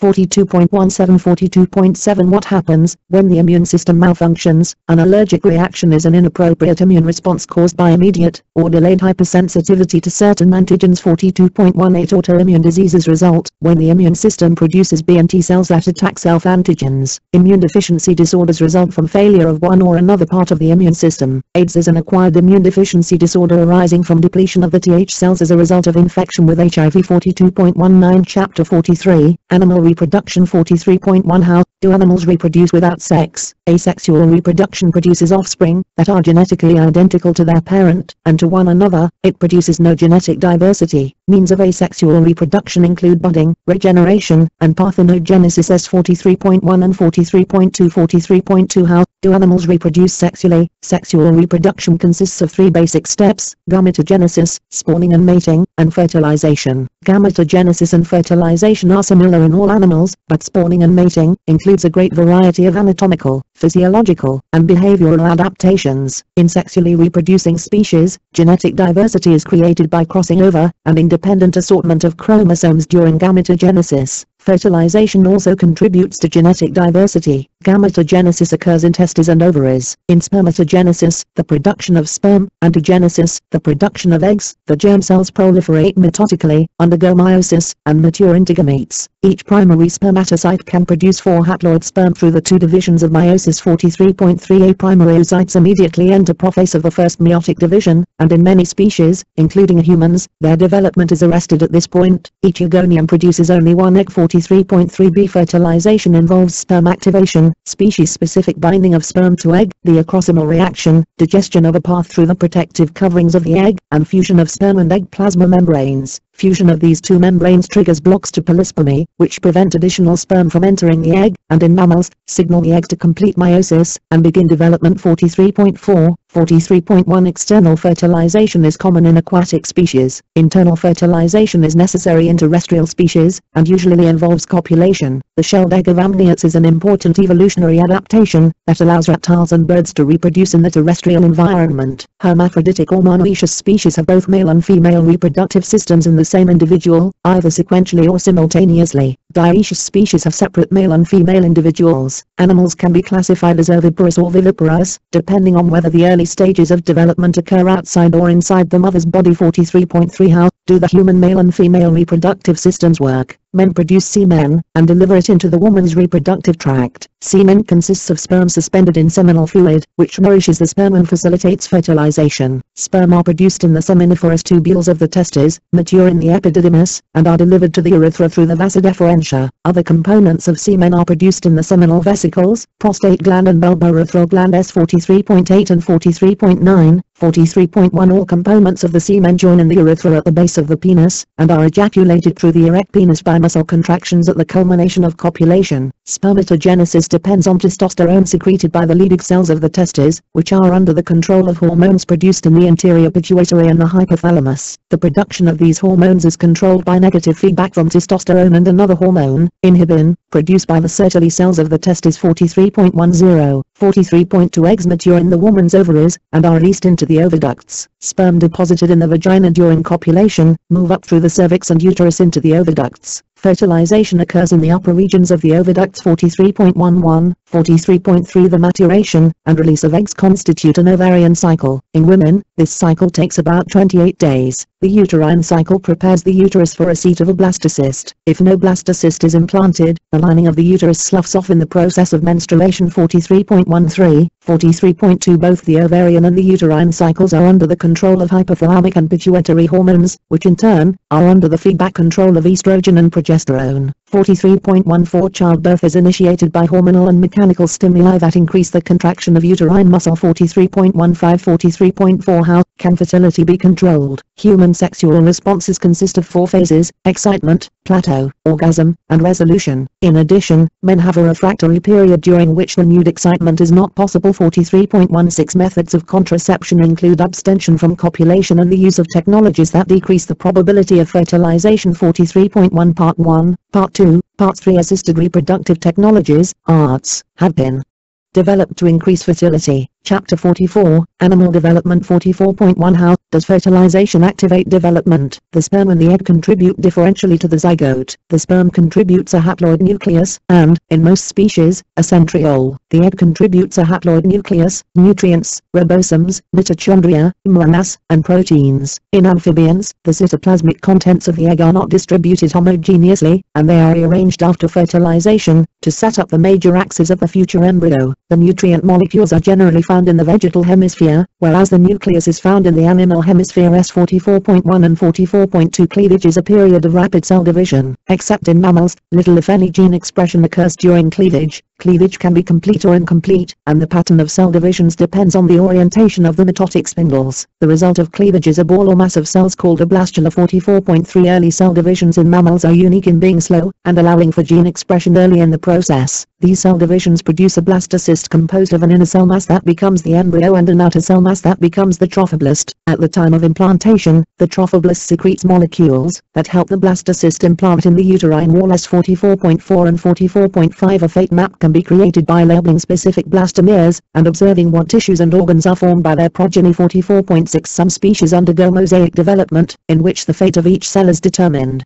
during early divisions. Other species, including vertebrates, undergo regulative development, in which remaining cells can compensate for cells lost in early cleavages. 44.2 How does gastrulation generate multiple tissue layers? Gastrulation involves massive cell movements that produce 3 germ layers and place cells from various regions of the blastula into new associations with one another. 44.7, 44.1 The initial step of sea urchin and amphibian gastrulation is inward movement of certain blastomeres. The site of inward movement becomes the blastopore. Cells that move into the blastula become the endoderm and mesoderm. Cells remaining on the outside become the ectoderm. Cytoplasmic factors in the vegetal pole cells are essential to initiate development. S 44.7 and 44.8 The dorsal lip of the amphibian blastopore is a critical site for cell determination. It has been called the primary embryonic organizer, because it induces determination in cells that pass over it during gastrulation. S 44.8, 44.9, and 44.10. 44.2 The protein catenin activates a signaling cascade that induces the primary embryonic organizer and sets up the anterior-posterior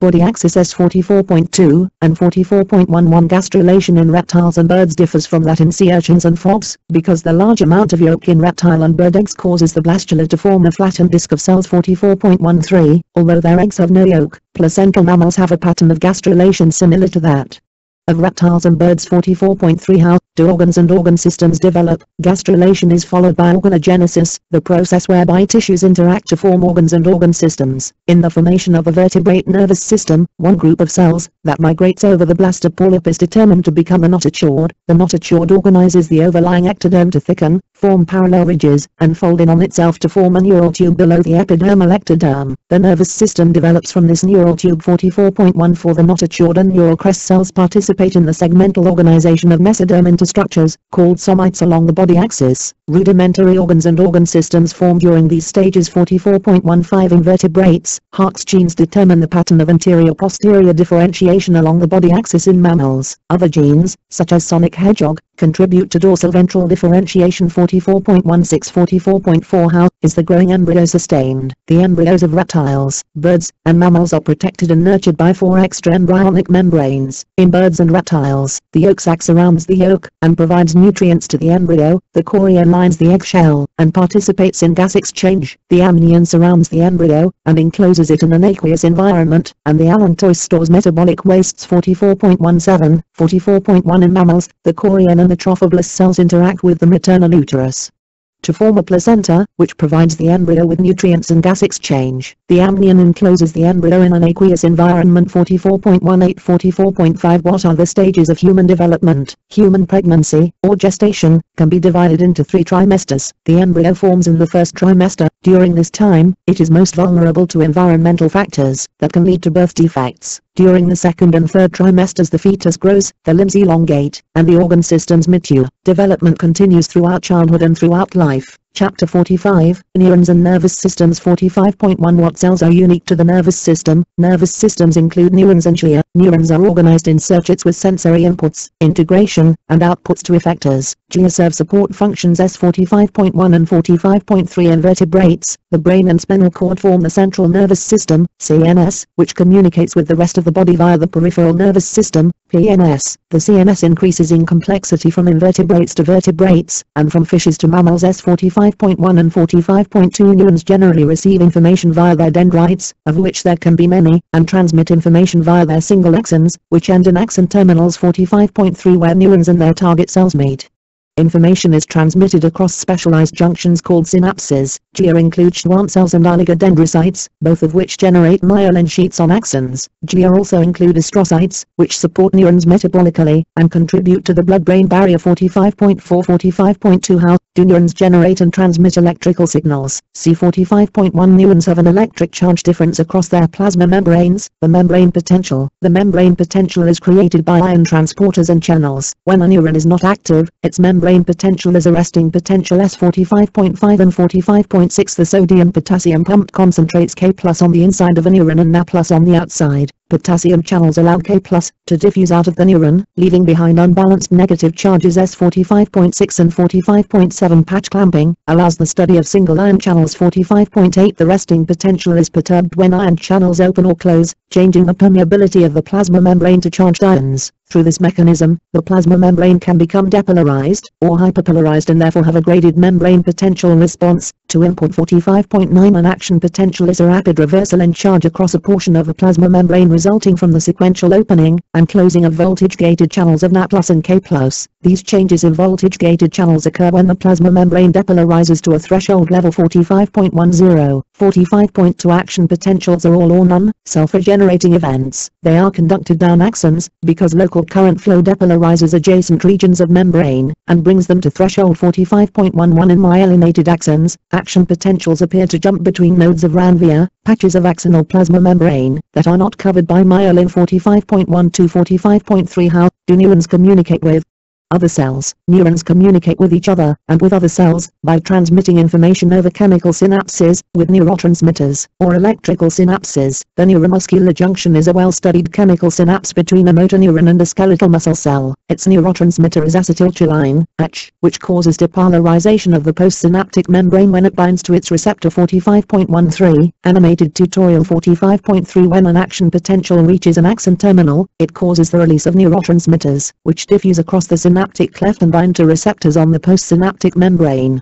S45.13 and 45.14 Synapses between neurons can be either excitatory or inhibitory. A postsynaptic neuron integrates information by summing excitatory and inhibitory postsynaptic potentials in both space and time. 45.15 Ionotropic receptors are ion channels or directly influence ion channels. Metabotropic receptors influence the postsynaptic cell through various signal transduction pathways and result in the opening or closing of ion channels. The actions of ionotropic synapses are generally faster than those of metabotropic synapses. There are many different neurotransmitters and even more types of receptors. The action of a neurotransmitter depends on the receptor to which it binds. 45.1 With repeated stimulation, a neuron can become more sensitive to its inputs through long-term potentiation, LTP. The properties of the NMDA glutamate receptor appear to explain LTPs. 45.16 and 45.17 Chapter 46, Sensory Systems. 46.1 How do sensory cells convert stimuli into action potentials? Sensory receptor cells, also known as sensors or receptors, transduce information about an animal's external and internal environment into action potentials. Some sensors do not fire action potentials, but respond with graded membrane potentials that control release of neurotransmitter onto sensory neurons that do fire action potentials. The interpretation of action potentials as particular sensations depends on which neurons in the CNS receive them. Sensory receptor cells have membrane receptor proteins that cause ion channels to open or close, affecting the resting potential of the cell. Metabotropic receptors act through signal transduction pathways to generate receptor potentials. Mechanoreceptors are ionotropic sensory receptors that open ion channels physically through forces such as pressure or stretch. 46.1 Receptor potentials initiated by a sensory cell can spread to regions of the cell's plasma membrane that generate action potentials, or they can release neurotransmitter in response to changes in membrane potential. 46.2 Adaptation enables the nervous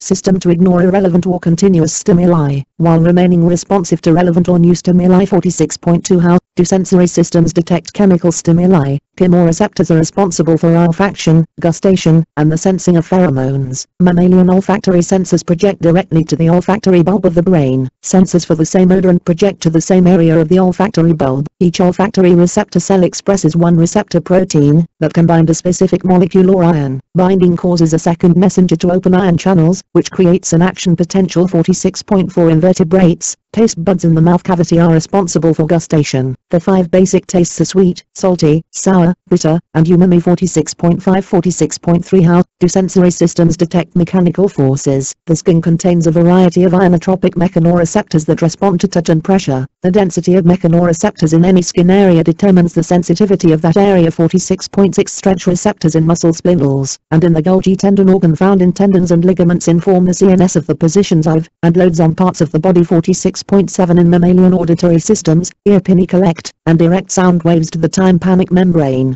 which vibrates in response to sound waves. The movements of the tympanic membrane are amplified through a chain of ossicles that conduct the vibrations to the oval window. Movements of the oval window create pressure waves in the fluid-filled cochlea. 46.8 46.1 The basilar membrane running down the center of the cochlea is distorted by pressure waves at specific locations that depend on the frequency of the wave. These distortions cause the bending of hair cells in the organ of Corti. Receptor potentials in hair cells cause them to release neurotransmitter, which creates action potentials in the auditory nerve. 46.9 46.1 Hair cells are also mechanoreceptors. The bending of their stereocilia alters receptor proteins and therefore their membrane potentials. Hair cells are found in the auditory organs and organs of equilibrium such as the lateral line system of fishes and the semicircular canals and vestibular system of mammals. S46.10, 46.11, and 46.12. 46.4 How do sensory systems detect light? Photosensitivity depends on the absorption of photons of light by rhodopsin, a photoreceptor molecule that consists of a protein called opsin and a light-absorbing group called retinol. Absorption of light by retina is the first step in a cascade of intracellular events leading to a change in the membrane potential of the photoreceptor cell. 46.13, animated tutorial. 46.2 When excited by light, vertebrate photoreceptor cells hyperpolarize and release less neurotransmitter onto the neurons with which they form synapses. They do not fire action potentials. 46.14 and 46.15 Visual systems range from the simple eye cups of flatworms, which sense the direction of a light source, to the compound eyes of arthropods, which detect shapes and patterns, to the image-forming eyes of vertebrates and cephalopods. 46.16 and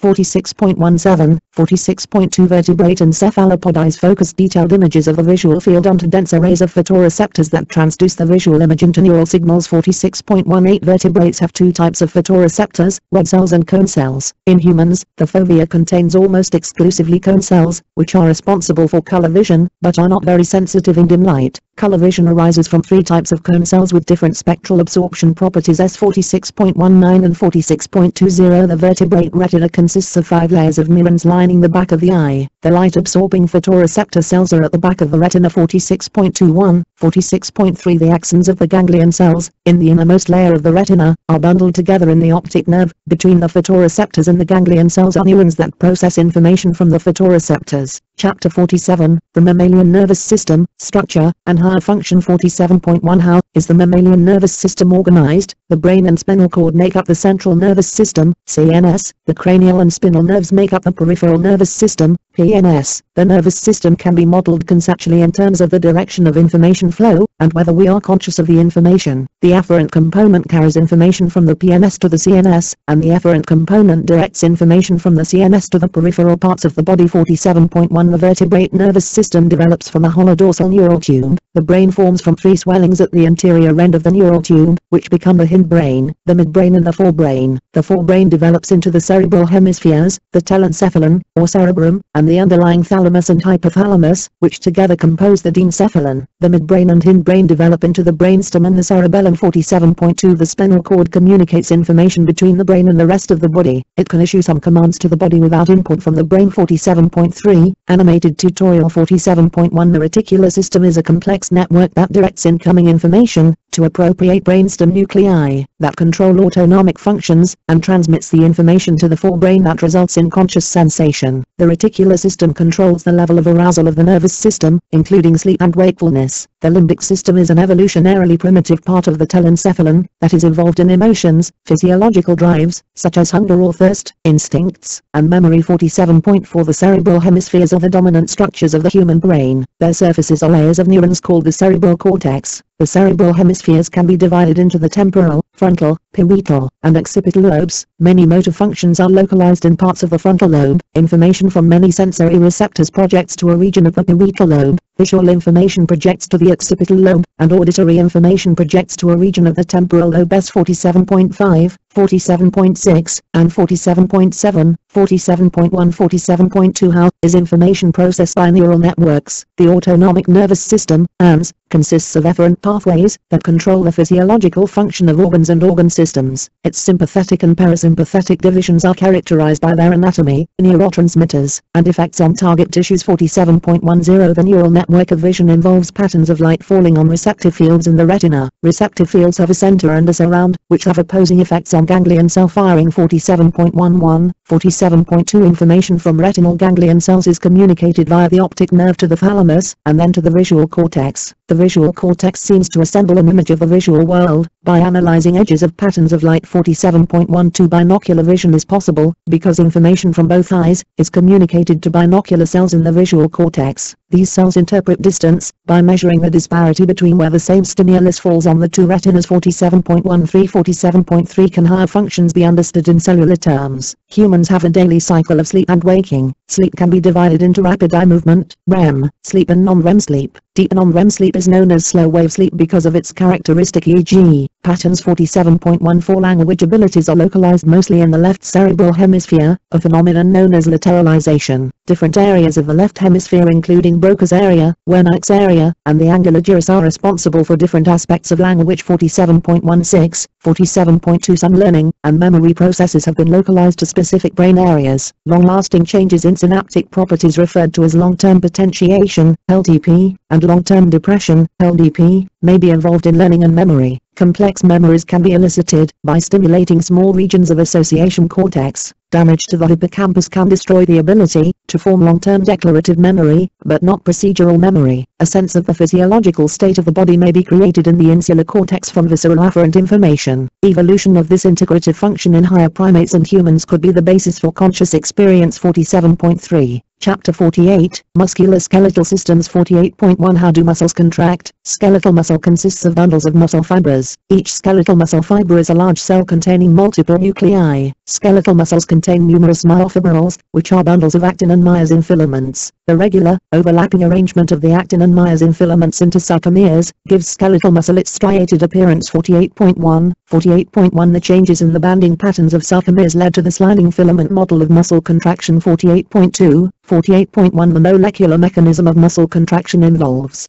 the binding of the globular heads of myosin molecules to actin. Upon binding, the myosin head changes its conformation, causing the two filaments to move past each other. The sliding filament mechanism. Release of the myosin heads from actin and their return to their original conformation requires ATPs. 48.3 and 48.6 All the fibers activated by a single motor neuron constitute a motor unit. Each nerve ending of a motor neuron forms a synapse with the muscle cell membrane. When neurotransmitter is released at the synapse, the muscle cell membrane is depolarized, and action potentials are generated. Action potentials spread across the plasma membrane and through the T-tubules, causing Ca2+ to be released from the sarcoplasmic reticulum. 48.5. 48.2 Ca2+ binds to troponin and changes its conformation, pulling the tropomyosin strands away from the myosin binding sites on the actin filament. The muscle fiber continues to contract until the Ca2+ is returned to the sarcoplasmic reticulum. 48.6 Cardiac muscle cells are striated, uninucleate, branching, and electrically connected by gap junctions, so that action potentials spread rapidly throughout sheets of cardiac muscle, and cause coordinated contractions. Some cardiac muscle cells are pacemaker cells, that generate and conduct electrical signals. Smooth muscle provides contractile force for internal organs. Smooth muscle cells respond to stretch, and to neurotransmitters from the autonomic nervous system. 48.8. 48.2 In skeletal muscle, a single action potential causes a minimum unit of contraction called a twitch. Twitches occurring in rapid succession can be summed, thus increasing the strength of contraction. Maximum sustained tension is known as tetanus. 48.10. 48.2 What determines muscle performance? Slow twitch fibers facilitate extended, aerobic work. Fast twitch fibers generate maximum forces for short periods of time. The ratio of slow twitch to fast twitch fibers in the muscles of an individual is largely genetically determined. 48.11 The force that a muscle fiber can produce depends on its initial state of extension or contraction. 48.12 Anaerobic exercise stimulates the enlargement of muscle fibers through production of new microfilaments. Aerobic exercise stimulates greater oxidative capacity of muscle fibers. Muscle performance depends on a supply of ATP. Available ATP and creatine phosphate can fuel maximum tension instantaneously, but are exhausted within seconds. Glycolysis can regenerate ATP rapidly, but this process is inhibited by accumulation of lactic acid. Oxidative metabolism delivers ATP more slowly, but can continue to do so for a long time. 48.13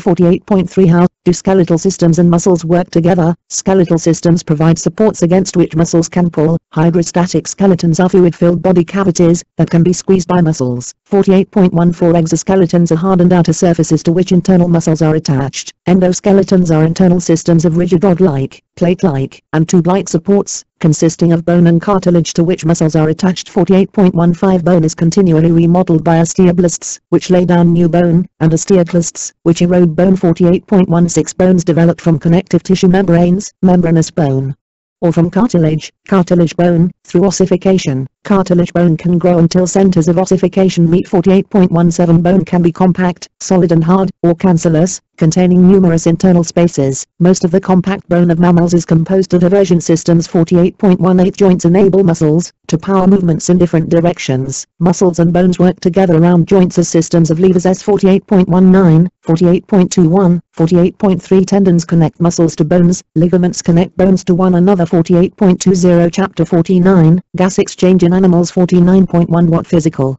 factors govern respiratory gas exchange? Most cells require a constant supply of O2 and continuous removal of CO2. These respiratory gases are exchanged between an animal's body fluids and its environment by diffusion. Fick's law of diffusion shows how various physical factors influence the diffusion rate of gases. Adaptations to maximize respiratory gas exchange influence one or more variables of Fick's law. In water-breathing animals, gas exchange is limited by the low diffusion rate and low amount of O2 in water. If water temperature rises, water-breathing animals face a double bind, in that the amount of O2 in water decreases, but their metabolism and the amount of work required to move water over the gas exchange surfaces increase. 49.2 In air, the partial pressure of oxygen, PO2, decreases with altitude. 49.2 What adaptations maximize respiratory gas exchange? Adaptations to maximize gas exchange include increasing the surface area for gas exchange, maximizing partial pressure gradients across those exchange surfaces, ventilating the outer surface with the respiratory medium, and perfusing the inner surface with blood. Insects distribute air throughout their bodies in a system of tracheae, tracheoles, and air capillaries. 49.4 The gills of fishes have large gas exchange surface areas that are ventilated continuously and unidirectionally with water. The countercurrent flow of blood helps increase the efficiency of gas exchange. 49.5 and 49.6 The gas exchange system of birds includes air sacs that communicate with the lungs, but are not used for gas exchange. Air flows unidirectionally through bird lungs. Gases are exchanged in air capillaries that run between parabronchi. 49.7 Each breath of air remains in a bird's respiratory system for 2 breathing cycles. The air sacs work as bellows to supply the air capillaries with a continuous unidirectional flow of fresh air. 49.8, 49.1 In all air-breathing vertebrates except birds, breathing is tidal. This is a less efficient form of gas exchange than that of fishes and birds. Although the volume of air exchanged with each breath can vary considerably in tidal breathing, the inhaled air is always mixed with stale air.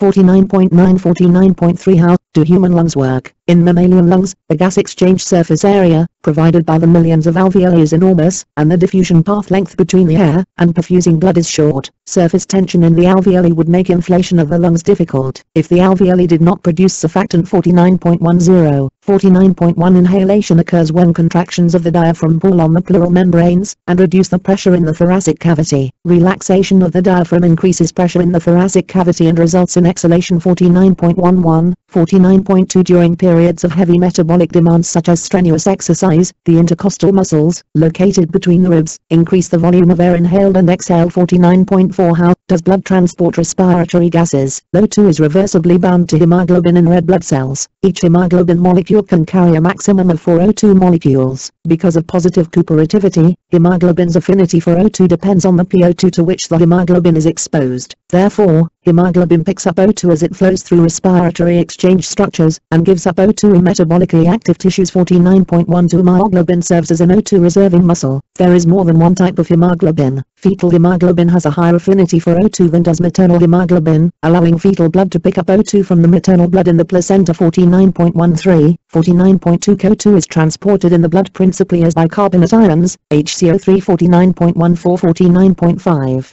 How is breathing regulated? The breathing rhythm is an autonomic function generated by neurons in the medulla, and modulated by higher brain centers. The most important feedback stimulus for breathing is the level of CO2 in the blood. 49.16 and 14.17 The breathing rhythm is sensitive to feedback from chemoreceptors on the ventral surface of the medulla, and in the carotid and aortic bodies on the large vessels leaving the heart. 49.18, 49.3 Chapter 50, Circulatory Systems. 50.1 Why do animals need a circulatory system? The metabolic needs of the cells of many small animals are met by direct exchange of materials with the external medium. The metabolic needs of the cells of larger animals are met by a circulatory system that transports nutrients, respiratory gases, and metabolic wastes throughout the body. In open circulatory systems, extracellular fluid leaves vessels and percolates through tissues. In closed circulatory systems, the blood is contained in a system of vessels. Closed decirculatory systems have several advantages, including the ability to selectively direct blood, hormones, and nutrients to specific tissues. 50.1 50.2 How have vertebrate circulatory systems evolved? 50.1 The circulatory system of vertebrates consists of a heart and a closed system of vessels containing blood that is separate from the interstitial fluid. Arteries and arterioles carry blood from the heart, capillaries are the site of exchange between blood and interstitial fluid, venules and veins carry blood back to the heart. The vertebrate heart evolved from 2 chambers in fishes to 3 in amphibians and some reptiles and 4 in crocodilians, birds, and mammals. This evolutionary progression has led to an increasing separation of blood that flows to the gas exchange organs and blood that flows to the rest of the body. The simplest 2-chambered heart has an atrium that receives blood from the body and a ventricle that pumps blood out of the heart. An aorta distributes blood to arteries. In birds and mammals, blood circulates through 2 completely separate circuits, the pulmonary, which transports blood between the heart and lungs, and the systemic, which transports oxygen-rich blood between the heart and tissues. 50.3 How does the mammalian heart function? The human heart has 4 chambers. Valves in the heart prevent the backflow of blood. 50.2 The cardiac cycle has 2 phases, systole, in which the ventricles contract, and diastole, in which the ventricles relax. The sequential heart sounds, lugged up, are made by the closing of the heart valves. 50.1 Blood pressure can be measured using a sphygmomanometer and a stethoscope. 50.4 The autonomic nervous system controls heart rate. Sympathetic activity increases heart rate, and parasympathetic activity decreases it. Norepinephrine increases and acetylcholine decreases the rate of depolarization of the plasma membranes of Pacemaker cells, affecting heart rate. 50.5 The sinoatrial node controls the cardiac cycle by initiating a wave of depolarization in the atria, which is conducted to the ventricles through a system consisting of the atrioventricular node, bundle of His and Purkinje fibers. 50.6 Sustained contraction of ventricular muscle cells is due to long-duration action potentials that are generated by voltage-gated Na+ and Ca2+ channels. 50.7 An electrocardiogram, ECG, records electrical events associated with the contraction and relaxation of the cardiac muscles. 50.8 50.4 What are the properties of blood and blood vessels? Blood can be divided into a plasma portion, water, salts, and proteins, and a cellular portion, erythrocytes or red blood cells, platelets, and white blood cells. All of the cellular components are produced from stem cells in the bone marrow. 50.9 Erythrocytes transport oxygen. Their production in the bone marrow is stimulated by erythropoietin, which is produced in response to hypoxia, low oxygen levels, in the tissues. Platelets, along with circulating proteins, are involved in blood clotting, which results in a meshwork of fibrin threads that help seal vessels. 50.10 Abundant smooth muscle cells allow vessels to change their diameter, altering their resistance, and thus blood flow. Arteries and arterioles have many elastic fibers that enable them to withstand high pressures. 50.11 50.3 Capillary beds are the site of exchange of materials between blood and tissue fluid. Starling's forces suggest that blood volume is maintained in the capillary beds by an exchange of fluids driven by both blood pressure and osmotic pressure. 50.13 An accumulation of fluid in the extracellular spaces leads to edema. Bicarbonate ions in the blood plasma contribute to the osmotic forces that draw water back into capillaries. The ability of a specific molecule to cross a capillary wall depends on the architecture of the capillary, the type of substance, and the concentration gradient between the blood and the tissue fluid.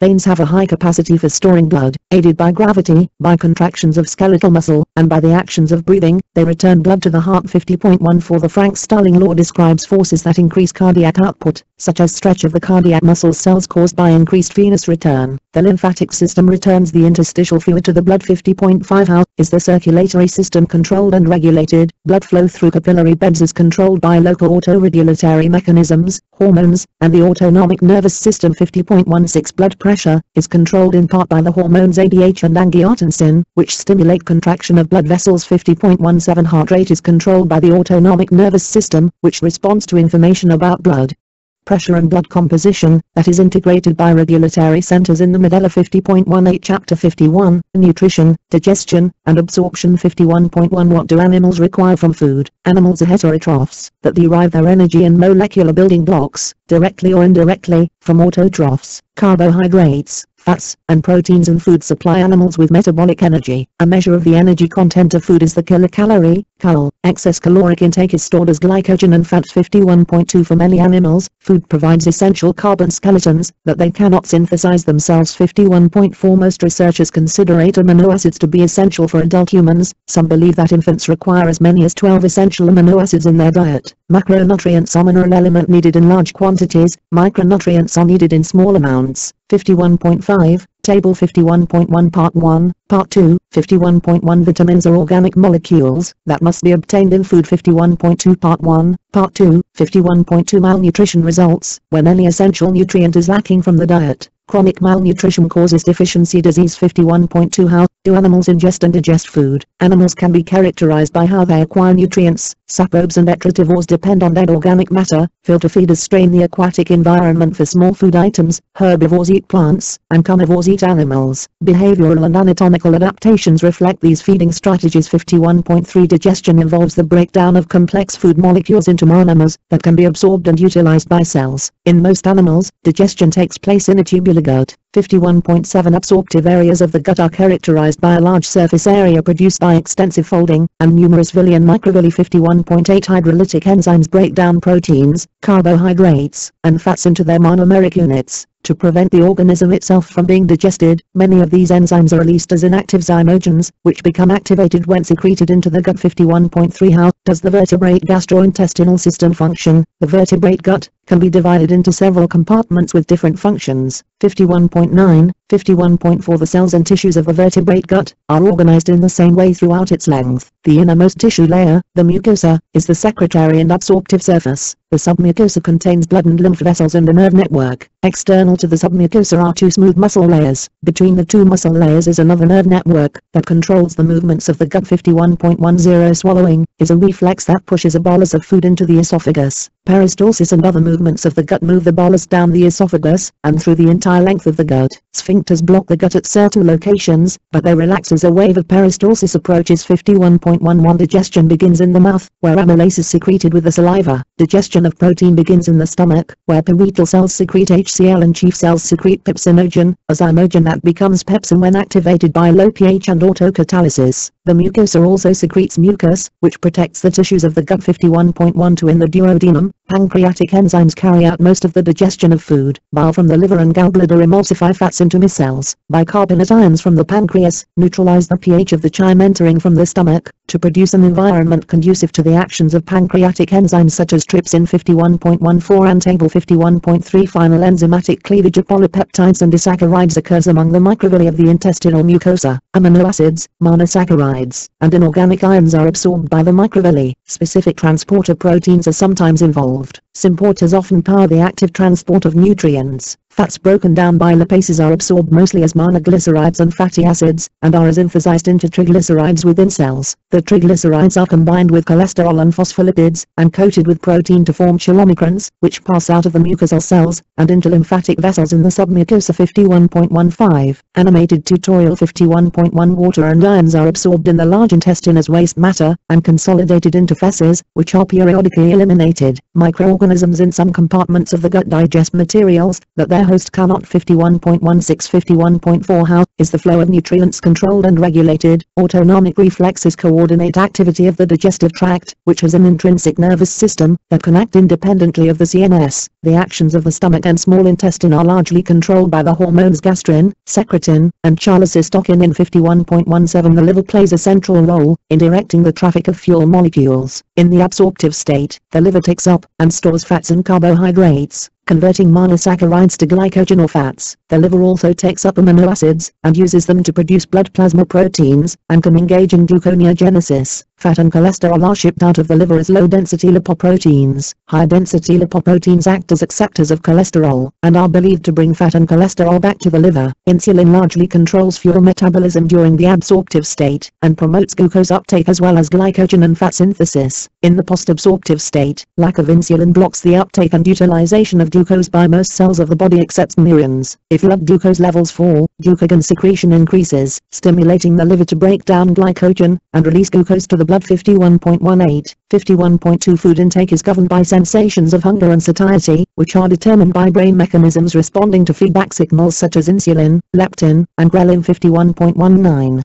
Chapter 52, Salt and water balance and nitrogen excretion. 52.1 How do excretory systems maintain homeostasis? Excretory systems maintain the osmolarity and volume of the extracellular fluids, and eliminate the waste products of nitrogen metabolism through the processes of filtration, reabsorption, and secretion. Urine is the output of excretory systems. There is no active transport of water, so water must be moved across membranes by a difference in either osmolarity or pressure. Water enters all leaf cells by osmosis. To achieve cellular water balance, animals must maintain the osmolarity of their extracellular fluids within an acceptable range. Marine animals can be osmoconformers or osmoregulators. Freshwater animals must be osmoregulators, and must continually excrete water and conserve salts. Most animals are ionic regulators to some degree. Apart from regulating osmolarity of cells and extracellular fluids, most animals must also regulate their ionic composition, by conserving some ions and secreting others. Salt glands are adaptations for secretion of NaCl. 52.2 How do animals excrete nitrogen? Aquatic animals that breathe water can eliminate nitrogenous wastes such as ammonia by diffusion across their gill membranes. Terrestrial animals and some aquatic animals must detoxify ammonia by converting it to urea or uric acid before excretion. 52.3 Depending on the form in which they excrete their nitrogenous wastes, animals are classified as ammonotelic, ureatelic, or uricotelic. 52.3 How do invertebrate excretory systems work? The proteinophilia of flatworms consist of flame cells and excretory tubules. Extracellular fluid is filtered into the tubules, which process the filtrate to produce a dilute urine. 52.4 In annelid worms, blood pressure causes filtration of the blood across capillary walls. The filtrate is the coelomic cavity, where it is taken up by metanophilia, which alter the composition of the filtrate by active transport mechanisms. 52.5 52.1 The Malpighian tubules of insects receive ions and nitrogenous wastes by active transport across the tubule cells. Water follows by osmosis. Ions and water are reabsorbed from the rectum, so the insect excretes semisolid wastes. 52.6 52.4 How do vertebrates maintain salt and water balance? Marine and terrestrial animals conserve water in various ways. Marine bony fishes produce little urine.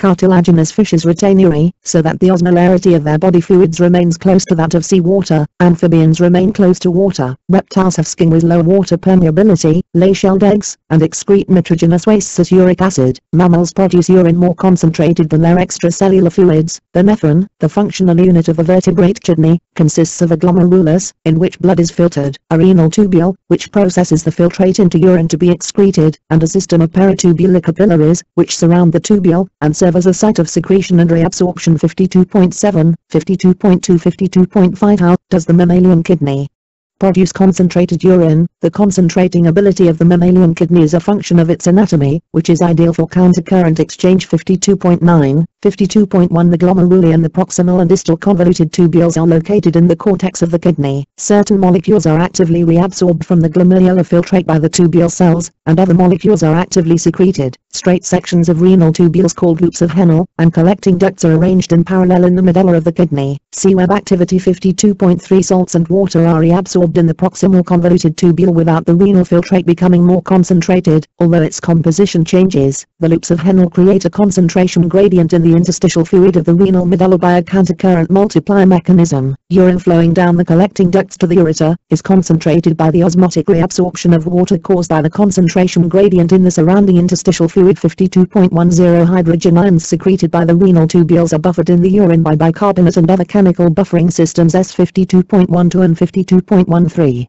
52.6 How are kidney functions regulated? Kidney function in mammals is controlled by autoregulatory mechanisms that maintain a constant high glomerular filtration rate, GFR, even if blood pressure varies. An important autoregulatory mechanism is the release of renin by the kidney when blood pressure falls. Renin activates angiotensin, which causes the constriction of efferent glomerular arterioles and peripheral blood vessels, causes the release of aldosterone, which enhances water reabsorption and stimulates thirst. Changes in blood pressure and osmolarity influence the release of antidiuretic hormone, ADH, which controls the permeability of the collecting duct to water, and therefore the amount of water that is reabsorbed from the urine. ADH stimulates the expression of, and controls the intracellular location of aquaporins, which serve as water channels in the membranes of collecting duct cells. 52.16 and 52.17 When the volume of blood returning to the heart increases and stretches the atrial walls, atrial natriuretic peptide, ANP, is released.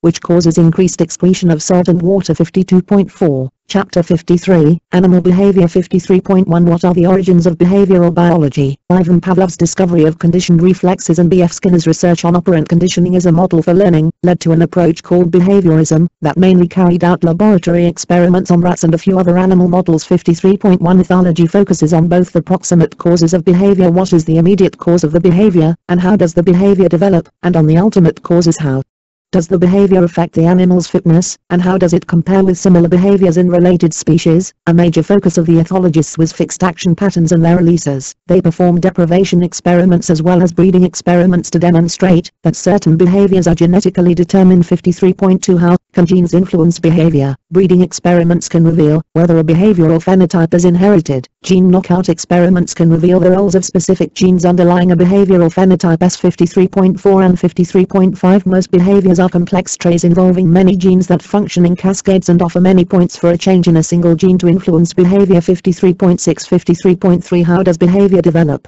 Hormones can determine the pattern of behavior that develops, and the timing of its expression. 53.7 Imprinting is a process by which an animal learns a specific set of stimuli during a limited critical or sensitive period. That critical period may be determined by hormones. The development and expression of song in white-crowned sparrows involves a genetic predisposition to learn the species-specific song, a critical period for imprinting of a song memory, and hormonally controlled timing of song expression. Social interactions may also play a role. 53.9 53.4 How does behavior evolve? An animal's behavior is a series of choices that influence its fitness. To make these choices, animals use environmental cues that are reliable predictors of the potential effects of their choices on their fitness. 53.10 The cost-benefit approach can be used to investigate the fitness value of specific behaviors. The cost of a behavior typically has three components: energetic cost, risk cost, and opportunity cost. 53.11 53.1 According to optimal foraging theory, animals should practice feeding behaviors that maximize their energetic gain at the least cost. 53.13 53.2 53.5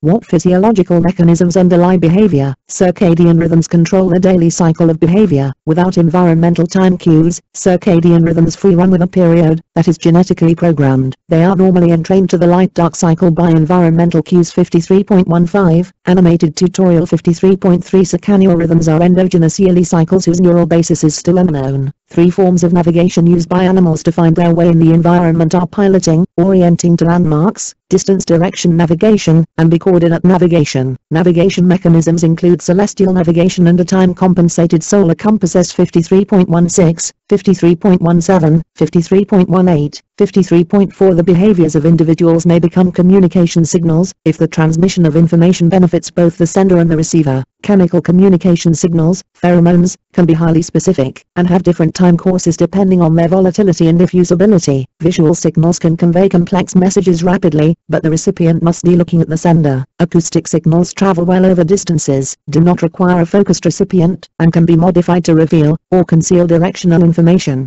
Tactile signals are used by animals in close proximity and can convey complex messages. 53.19 53.1 53.6 How does social behavior evolve? The evolution of mating systems can be understood by looking at the fitness costs and benefits incurred by each partner in the species environment. Polygynous mating systems, in which one male controls and mates with many females, can result in great variation in male reproductive success. Polyandry, female mating with multiple males, can evolve in circumstances in which a male can make a substantial contribution to the survival of his offspring. The fitness an individual gains by producing offspring, individual fitness, plus the fitness it gains by increasing the reproductive success of relatives with whom it shares alleles, is called inclusive fitness. Kin selection may favor altruistic behavior toward relatives, despite its cost to the performer, if it increases the performer's inclusive fitness. As a result of haplodiploidy, the sex determination mechanism of the Hymenoptera, non-reproductive workers share more alleles with one another than females share with their own offspring. Haplodiploidy has probably facilitated the evolution of eusociality in this group through kin selection. Eusociality has also risen in diploid species in which chances of individual reproductive success are extremely low. Group living confers benefits such as greater foraging efficiency, protection from predators, but it also has costs, such as increased competition for food and ease of transmission of diseases. 53.2 Chapter 54, Ecology and the Distribution of Life. 54.1 What is ecology? Ecology is the scientific investigation of interactions among organisms, and between organisms and their physical environment. An organism's environment encompasses both abiotic, physical and chemical, and biotic components, other living organisms. The science of ecology generates knowledge about interactions in the natural world. In addition to observations of visible phenomena, ecology relies on a diversity of tools, including mathematical models, molecular techniques, and satellite imaging. Environmentalism is the use of ecological knowledge to inform our decisions about the stewardship of natural resources and ecosystems. 54.2 Why do climates vary geographically? Weather refers to atmospheric conditions at a particular place and time. Climate is the average of atmospheric conditions, and the variation in those conditions, found in a particular place over time. The solar energy that reaches a given unit of Earth's surface depends primarily on the angle of the sun's rays, which in turn is a function of latitude. Latitudinal variation in air temperature drives atmospheric circulation patterns of precipitation. 54.1 and 54.2 Global atmospheric circulation patterns are also driven by the Earth's rotation. These wind patterns in turn drive ocean surface currents. 54.3 Organisms respond to climatic challenges with physiological,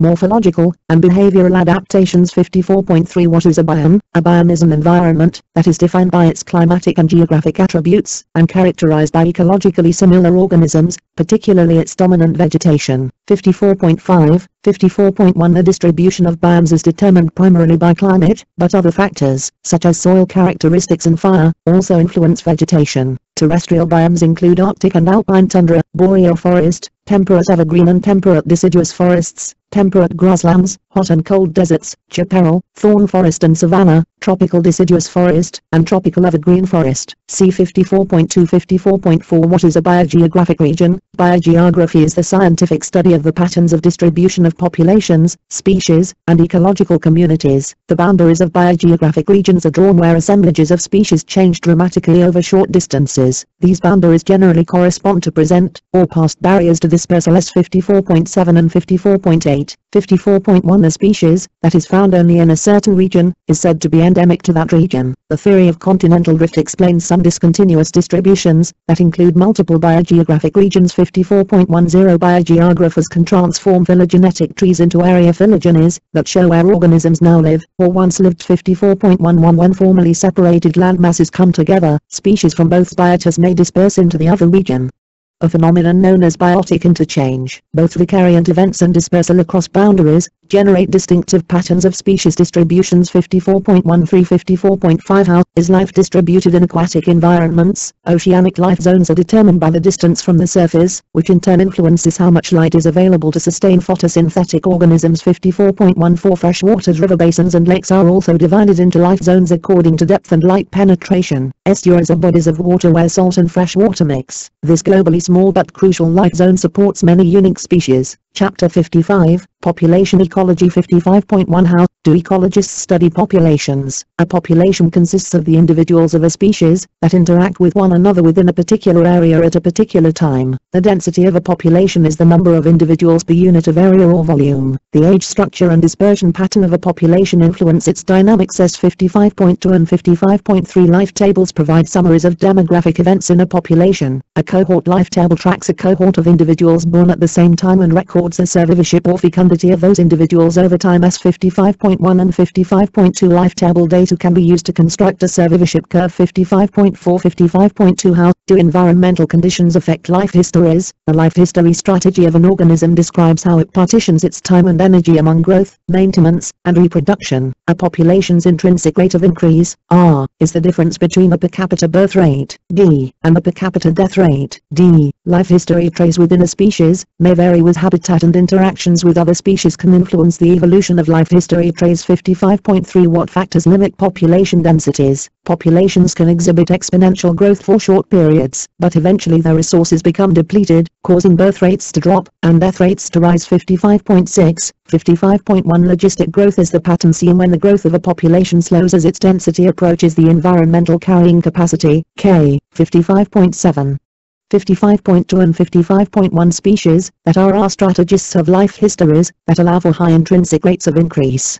Strategists persist at, or near the carrying capacity, of their environment. Many species life history strategies fall along a continuum between these two extremes. 55.8 Population densities are determined by both density-dependent and density-independent factors. Several factors including resource abundance, body size, social organization, and the length of time a species has occupied an area influence population densities. 55.4 How does habitat variation affect population dynamics? No species is found everywhere within its mapped range. Members of most species live in distinct habitat patches. A metapopulation consists of separate subpopulations among which some individuals move on a regular basis. 55.10 Extinction of a subpopulation may be prevented by immigration of individuals from another subpopulation, a process known as the rescue effect. Corridors between patches may facilitate such movement. 55.11, 55.3, 55.5 How can populations be managed scientifically? To manage populations, it is important to understand their life histories and population dynamics. To maximize the number of individuals that can be harvested from a population, the population should be kept well below carrying capacity. Reducing the carrying capacity of the environment for a pest species is a more effective way to reduce its population than killing its members. Earth's carrying capacity for humans depends on our use of resources and the effects of our activities on the environment. Human populations grow at different rates in different parts of the world. 55.15 Chapter 56, Species Interactions and Coevolution. 56.1 What types of interactions do ecologists study? Species interactions can be grouped into 5 categories. Antagonistic interactions benefit a consumer, while harming the species that is consumed. A mutualism benefits both participants, whereas competition harms both. Commensal interactions benefit one participant with no effect on the other. Amensal interactions have no effect on one participant, but harm the other. 56.1, 56.1 The evolution of an adaptation in one species may lead to the evolution of an adaptation in a species with which it interacts, a process known as reciprocal adaptation or coevolution. A series of reciprocal adaptations can lead to a coevolutionary arms race. 56.2 How do antagonistic interactions evolve? Chemically defended animals often advertise their toxicity with a parasitism or warning coloration. 56.4 Imitation mimicry. A palatable species mimics an unpalatable species. In Mullerian mimicry, two or more unpalatable species converge to resemble one another. 56.5 Some prey species avoid detection by means such as crypsis or homotypy. Others defend themselves by physical or chemical means. 56.6 Secondary metabolites are the principal defenses used by plants against herbivores, but many plants have physical defenses as well. Many herbivores have evolved resistance to plants' secondary metabolites, and some have incorporated them into their own defenses against predators. The hosts of pathogenic microparasites fall into 3 classes: susceptible, infected, and recovered, and thus, in many cases, immune to another infection. Ectoparasites are less intimately associated with their hosts than are microparasites, but can nevertheless affect host fitness. 56.3 How do mutualistic interactions evolve? Mutualistic interactions involve an exchange of benefits. Many mutualisms arise in environments where resources are in short supply. Reciprocal adaptations are most likely to arise when an increase in dependency on a partner provides an increase in the benefits realized from the interaction. Many mutualisms between plants and mobile animals involve an exchange of food for transport. In plant-pollinator interactions, animals that collect and transport pollen are rewarded with pollen, nectar, or other food rewards. Broad suites of floral characteristics that are attractive to certain types of pollinators exemplify diffuse coevolution. Some plant-pollinator mutualisms, however, are much more specific and exclusive. 56.1 and Figure 56.11 Plants that depend on frugivores for seed dispersal must balance discouraging frugivores from eating fruits before the seeds are mature, attracting frugivores when the seeds are mature, and protecting the seeds from destruction in an animal's digestive tract. Some insects extract energy from plants by farming fungal species that possess the enzymes needed to digest plant material. Other mutualisms involve an exchange of food or housing for defense. 56.13 and 56.14, 56.1 56.4 What are the outcomes of competition? Competition occurs whenever a resource is not sufficient to meet the needs of all individuals with an interest in that resource. Competition may result in local extinction of the inferior competitor, an outcome called competitive exclusion. Alternatively, selection pressures resulting from competition may change the ways in which different species use a limiting resource, an outcome called resource partitioning. Interference competition occurs when an individual interferes with a competitor's access to a limiting resource. Exploitation competition occurs when a limiting resource is available to all competitors and the outcome depends on the relative efficiency with which competitors use up the resource. Competition may lead to character displacement, in which morphological attributes of a species vary geographically depending on whether a competitor is present or absent.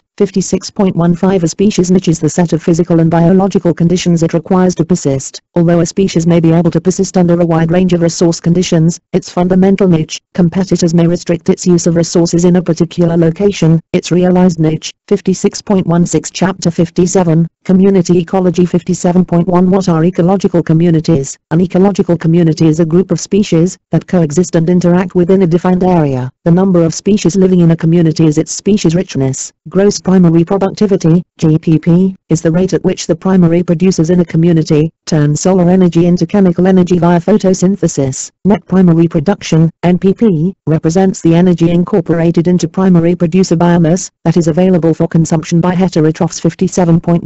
57.1 The organisms in a community can be divided into trophic levels based on the source of their energy. Primary producers get their energy from sunlight. Primary consumers get their energy by eating primary producers. Secondary consumers get their energy by eating primary consumers, and so on. 57.2 Organisms that consume the dead bodies of other organisms or their waste products are called detritivores or decomposers. Omnivores are organisms that feed on multiple trophic levels. A food chain diagrams who eats whom. A food web shows how the food chains in a community are interconnected. 57.2 Ecological efficiency is the overall transfer of energy from one trophic level to the next. Pyramid diagrams illustrate the proportions of energy or biomass that flow between trophic levels. 57.3 Species richness tends to increase with productivity up to a point. However, if productivity increases beyond that point, species richness may decline. 57.2 How do interactions among species influence community structure? The interactions of a consumer with other species can result in a retrophic cascade, a series of indirect effects across successive trophic levels. 57.5 Organisms that build structures that create habitat for other species are known as ecosystem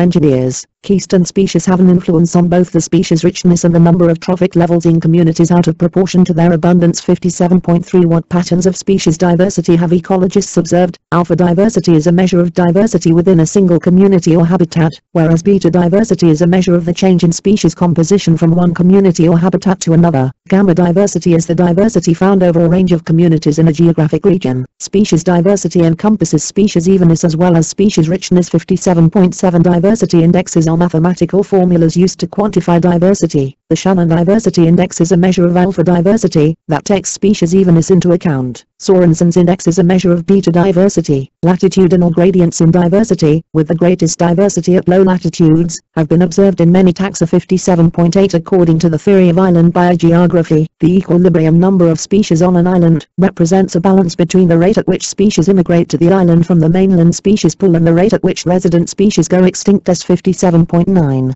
and 57.10, 57.1, 57.4 How do disturbances affect ecological communities? A disturbance is an abiotic event that changes the probability of persistence of one or more species in a community. Succession is a predictable pattern of change in community composition following a disturbance. In directional succession, species come and go in a predictable sequence until a climax community persists for an extended time. Primary succession begins on sites that lack living organisms. Secondary succession begins on sites where some organisms have survived a disturbance. 57.11 and 57.12, 57.2 In any pattern of succession, species that have already become established may facilitate or inhibit colonization by other species. In cyclical succession, the climax community is maintained by periodic disturbances. Heterotrophic succession in detritus-based communities does not rely on photosynthesis, and therefore differs in a number of ways from other types of succession. 57.5 How does species richness influence community stability? Species-rich communities use resources more efficiently, and thus tend to vary less in productivity, than do less diverse communities. 57.14 Monocultures are subject to pest outbreaks, whereas agroecosystems containing greater species diversity tend to be more stable. Chapter 58, Ecosystems and Global Ecology. 58.1 What are the compartments of the global ecosystem? Earth is a closed system with respect to atomic matter, but an open system with respect to energy. Earth's physical environment can be divided into four compartments: atmosphere, oceans, fresh waters, and land. 58.1 Most global air circulation takes place in the lowest layer of the atmosphere, the troposphere. A layer of ozone in the stratosphere absorbs ultraviolet radiation. 58.2 Water vapor, carbon dioxide, and other greenhouse gases in the atmosphere are transparent to sunlight but trap heat. thus warming Earth's surface. 58.3 Most materials that cycle through the four compartments end up in the oceans, where they eventually sink to the bottom. Cold, nutrient-rich water rises and returns nutrients to the ocean surface in coastal upwelling zones. 58.4 Only a small fraction of Earth's water resides in the freshwater compartment, but water cycles rapidly through it. Nutrients reach lakes and streams by surface flow, or by the movement of groundwater. Turnover brings nutrients and dissolved carbon dioxide to the surface and oxygen to the deeper waters of freshwater lakes. Turnover occurs regularly in temperate zone lakes in spring. In fall. 58.5 Land covers only 1/4 of Earth's surface, but is connected to the atmospheric compartment by living organisms, which remove chemical element from the atmosphere and release them back. 58.2 How does energy flow through the global ecosystem? Net primary production varies across the globe, reflecting differences in temperature, moisture, and the distribution of land masses. 58.6 and 58.7 Humans appropriate approximately 24% of Earth's average annual net primary production, although the percentage varies regionally. 58.3 How do materials cycle through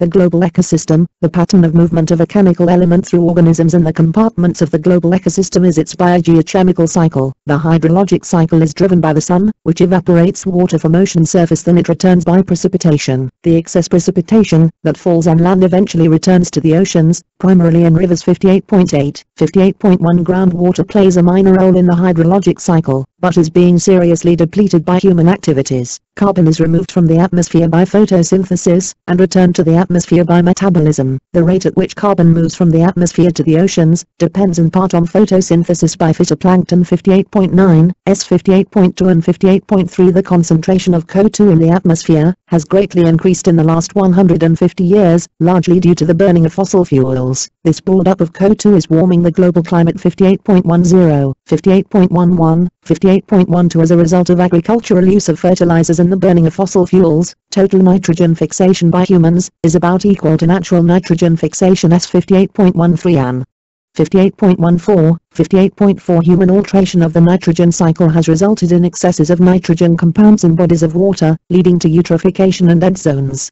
The burning of fossil fuels increases the concentrations of sulfur and nitrogen in the atmosphere, leading to acid precipitation. 58.16 Agricultural use of fertilizers and clearing of land have dramatically increased the input of phosphorus into soils and fresh waters. 58.17 58.4 What services do ecosystems provide? The goods and services provided by ecosystems include food, clean water, flood control, pollination, climate regulation, spiritual fulfillment, and aesthetic enjoyment. Most ecosystem services either are irreplaceable or the technology necessary to replace them is prohibitively expensive. Efforts to enhance the capacity of an ecosystem to provide some goods and services often come at the cost of its ability to provide others. The most important driver of change in ecosystems has been changes in land use, as natural ecosystems have been converted to other, more intensive uses. 58.5 How can ecosystems be sustainably managed? In many cases, the total economic value of a sustainably managed ecosystem is higher than that of a converted or intensively exploited ecosystem. 58.19 Recognition of the value of ecosystem goods and services that are now perceived as public goods may induce government action to protect them. Public education is needed to make people aware of how much they benefit from ecosystem goods and services, and how human activities affect the ecosystems that provide them. 58.1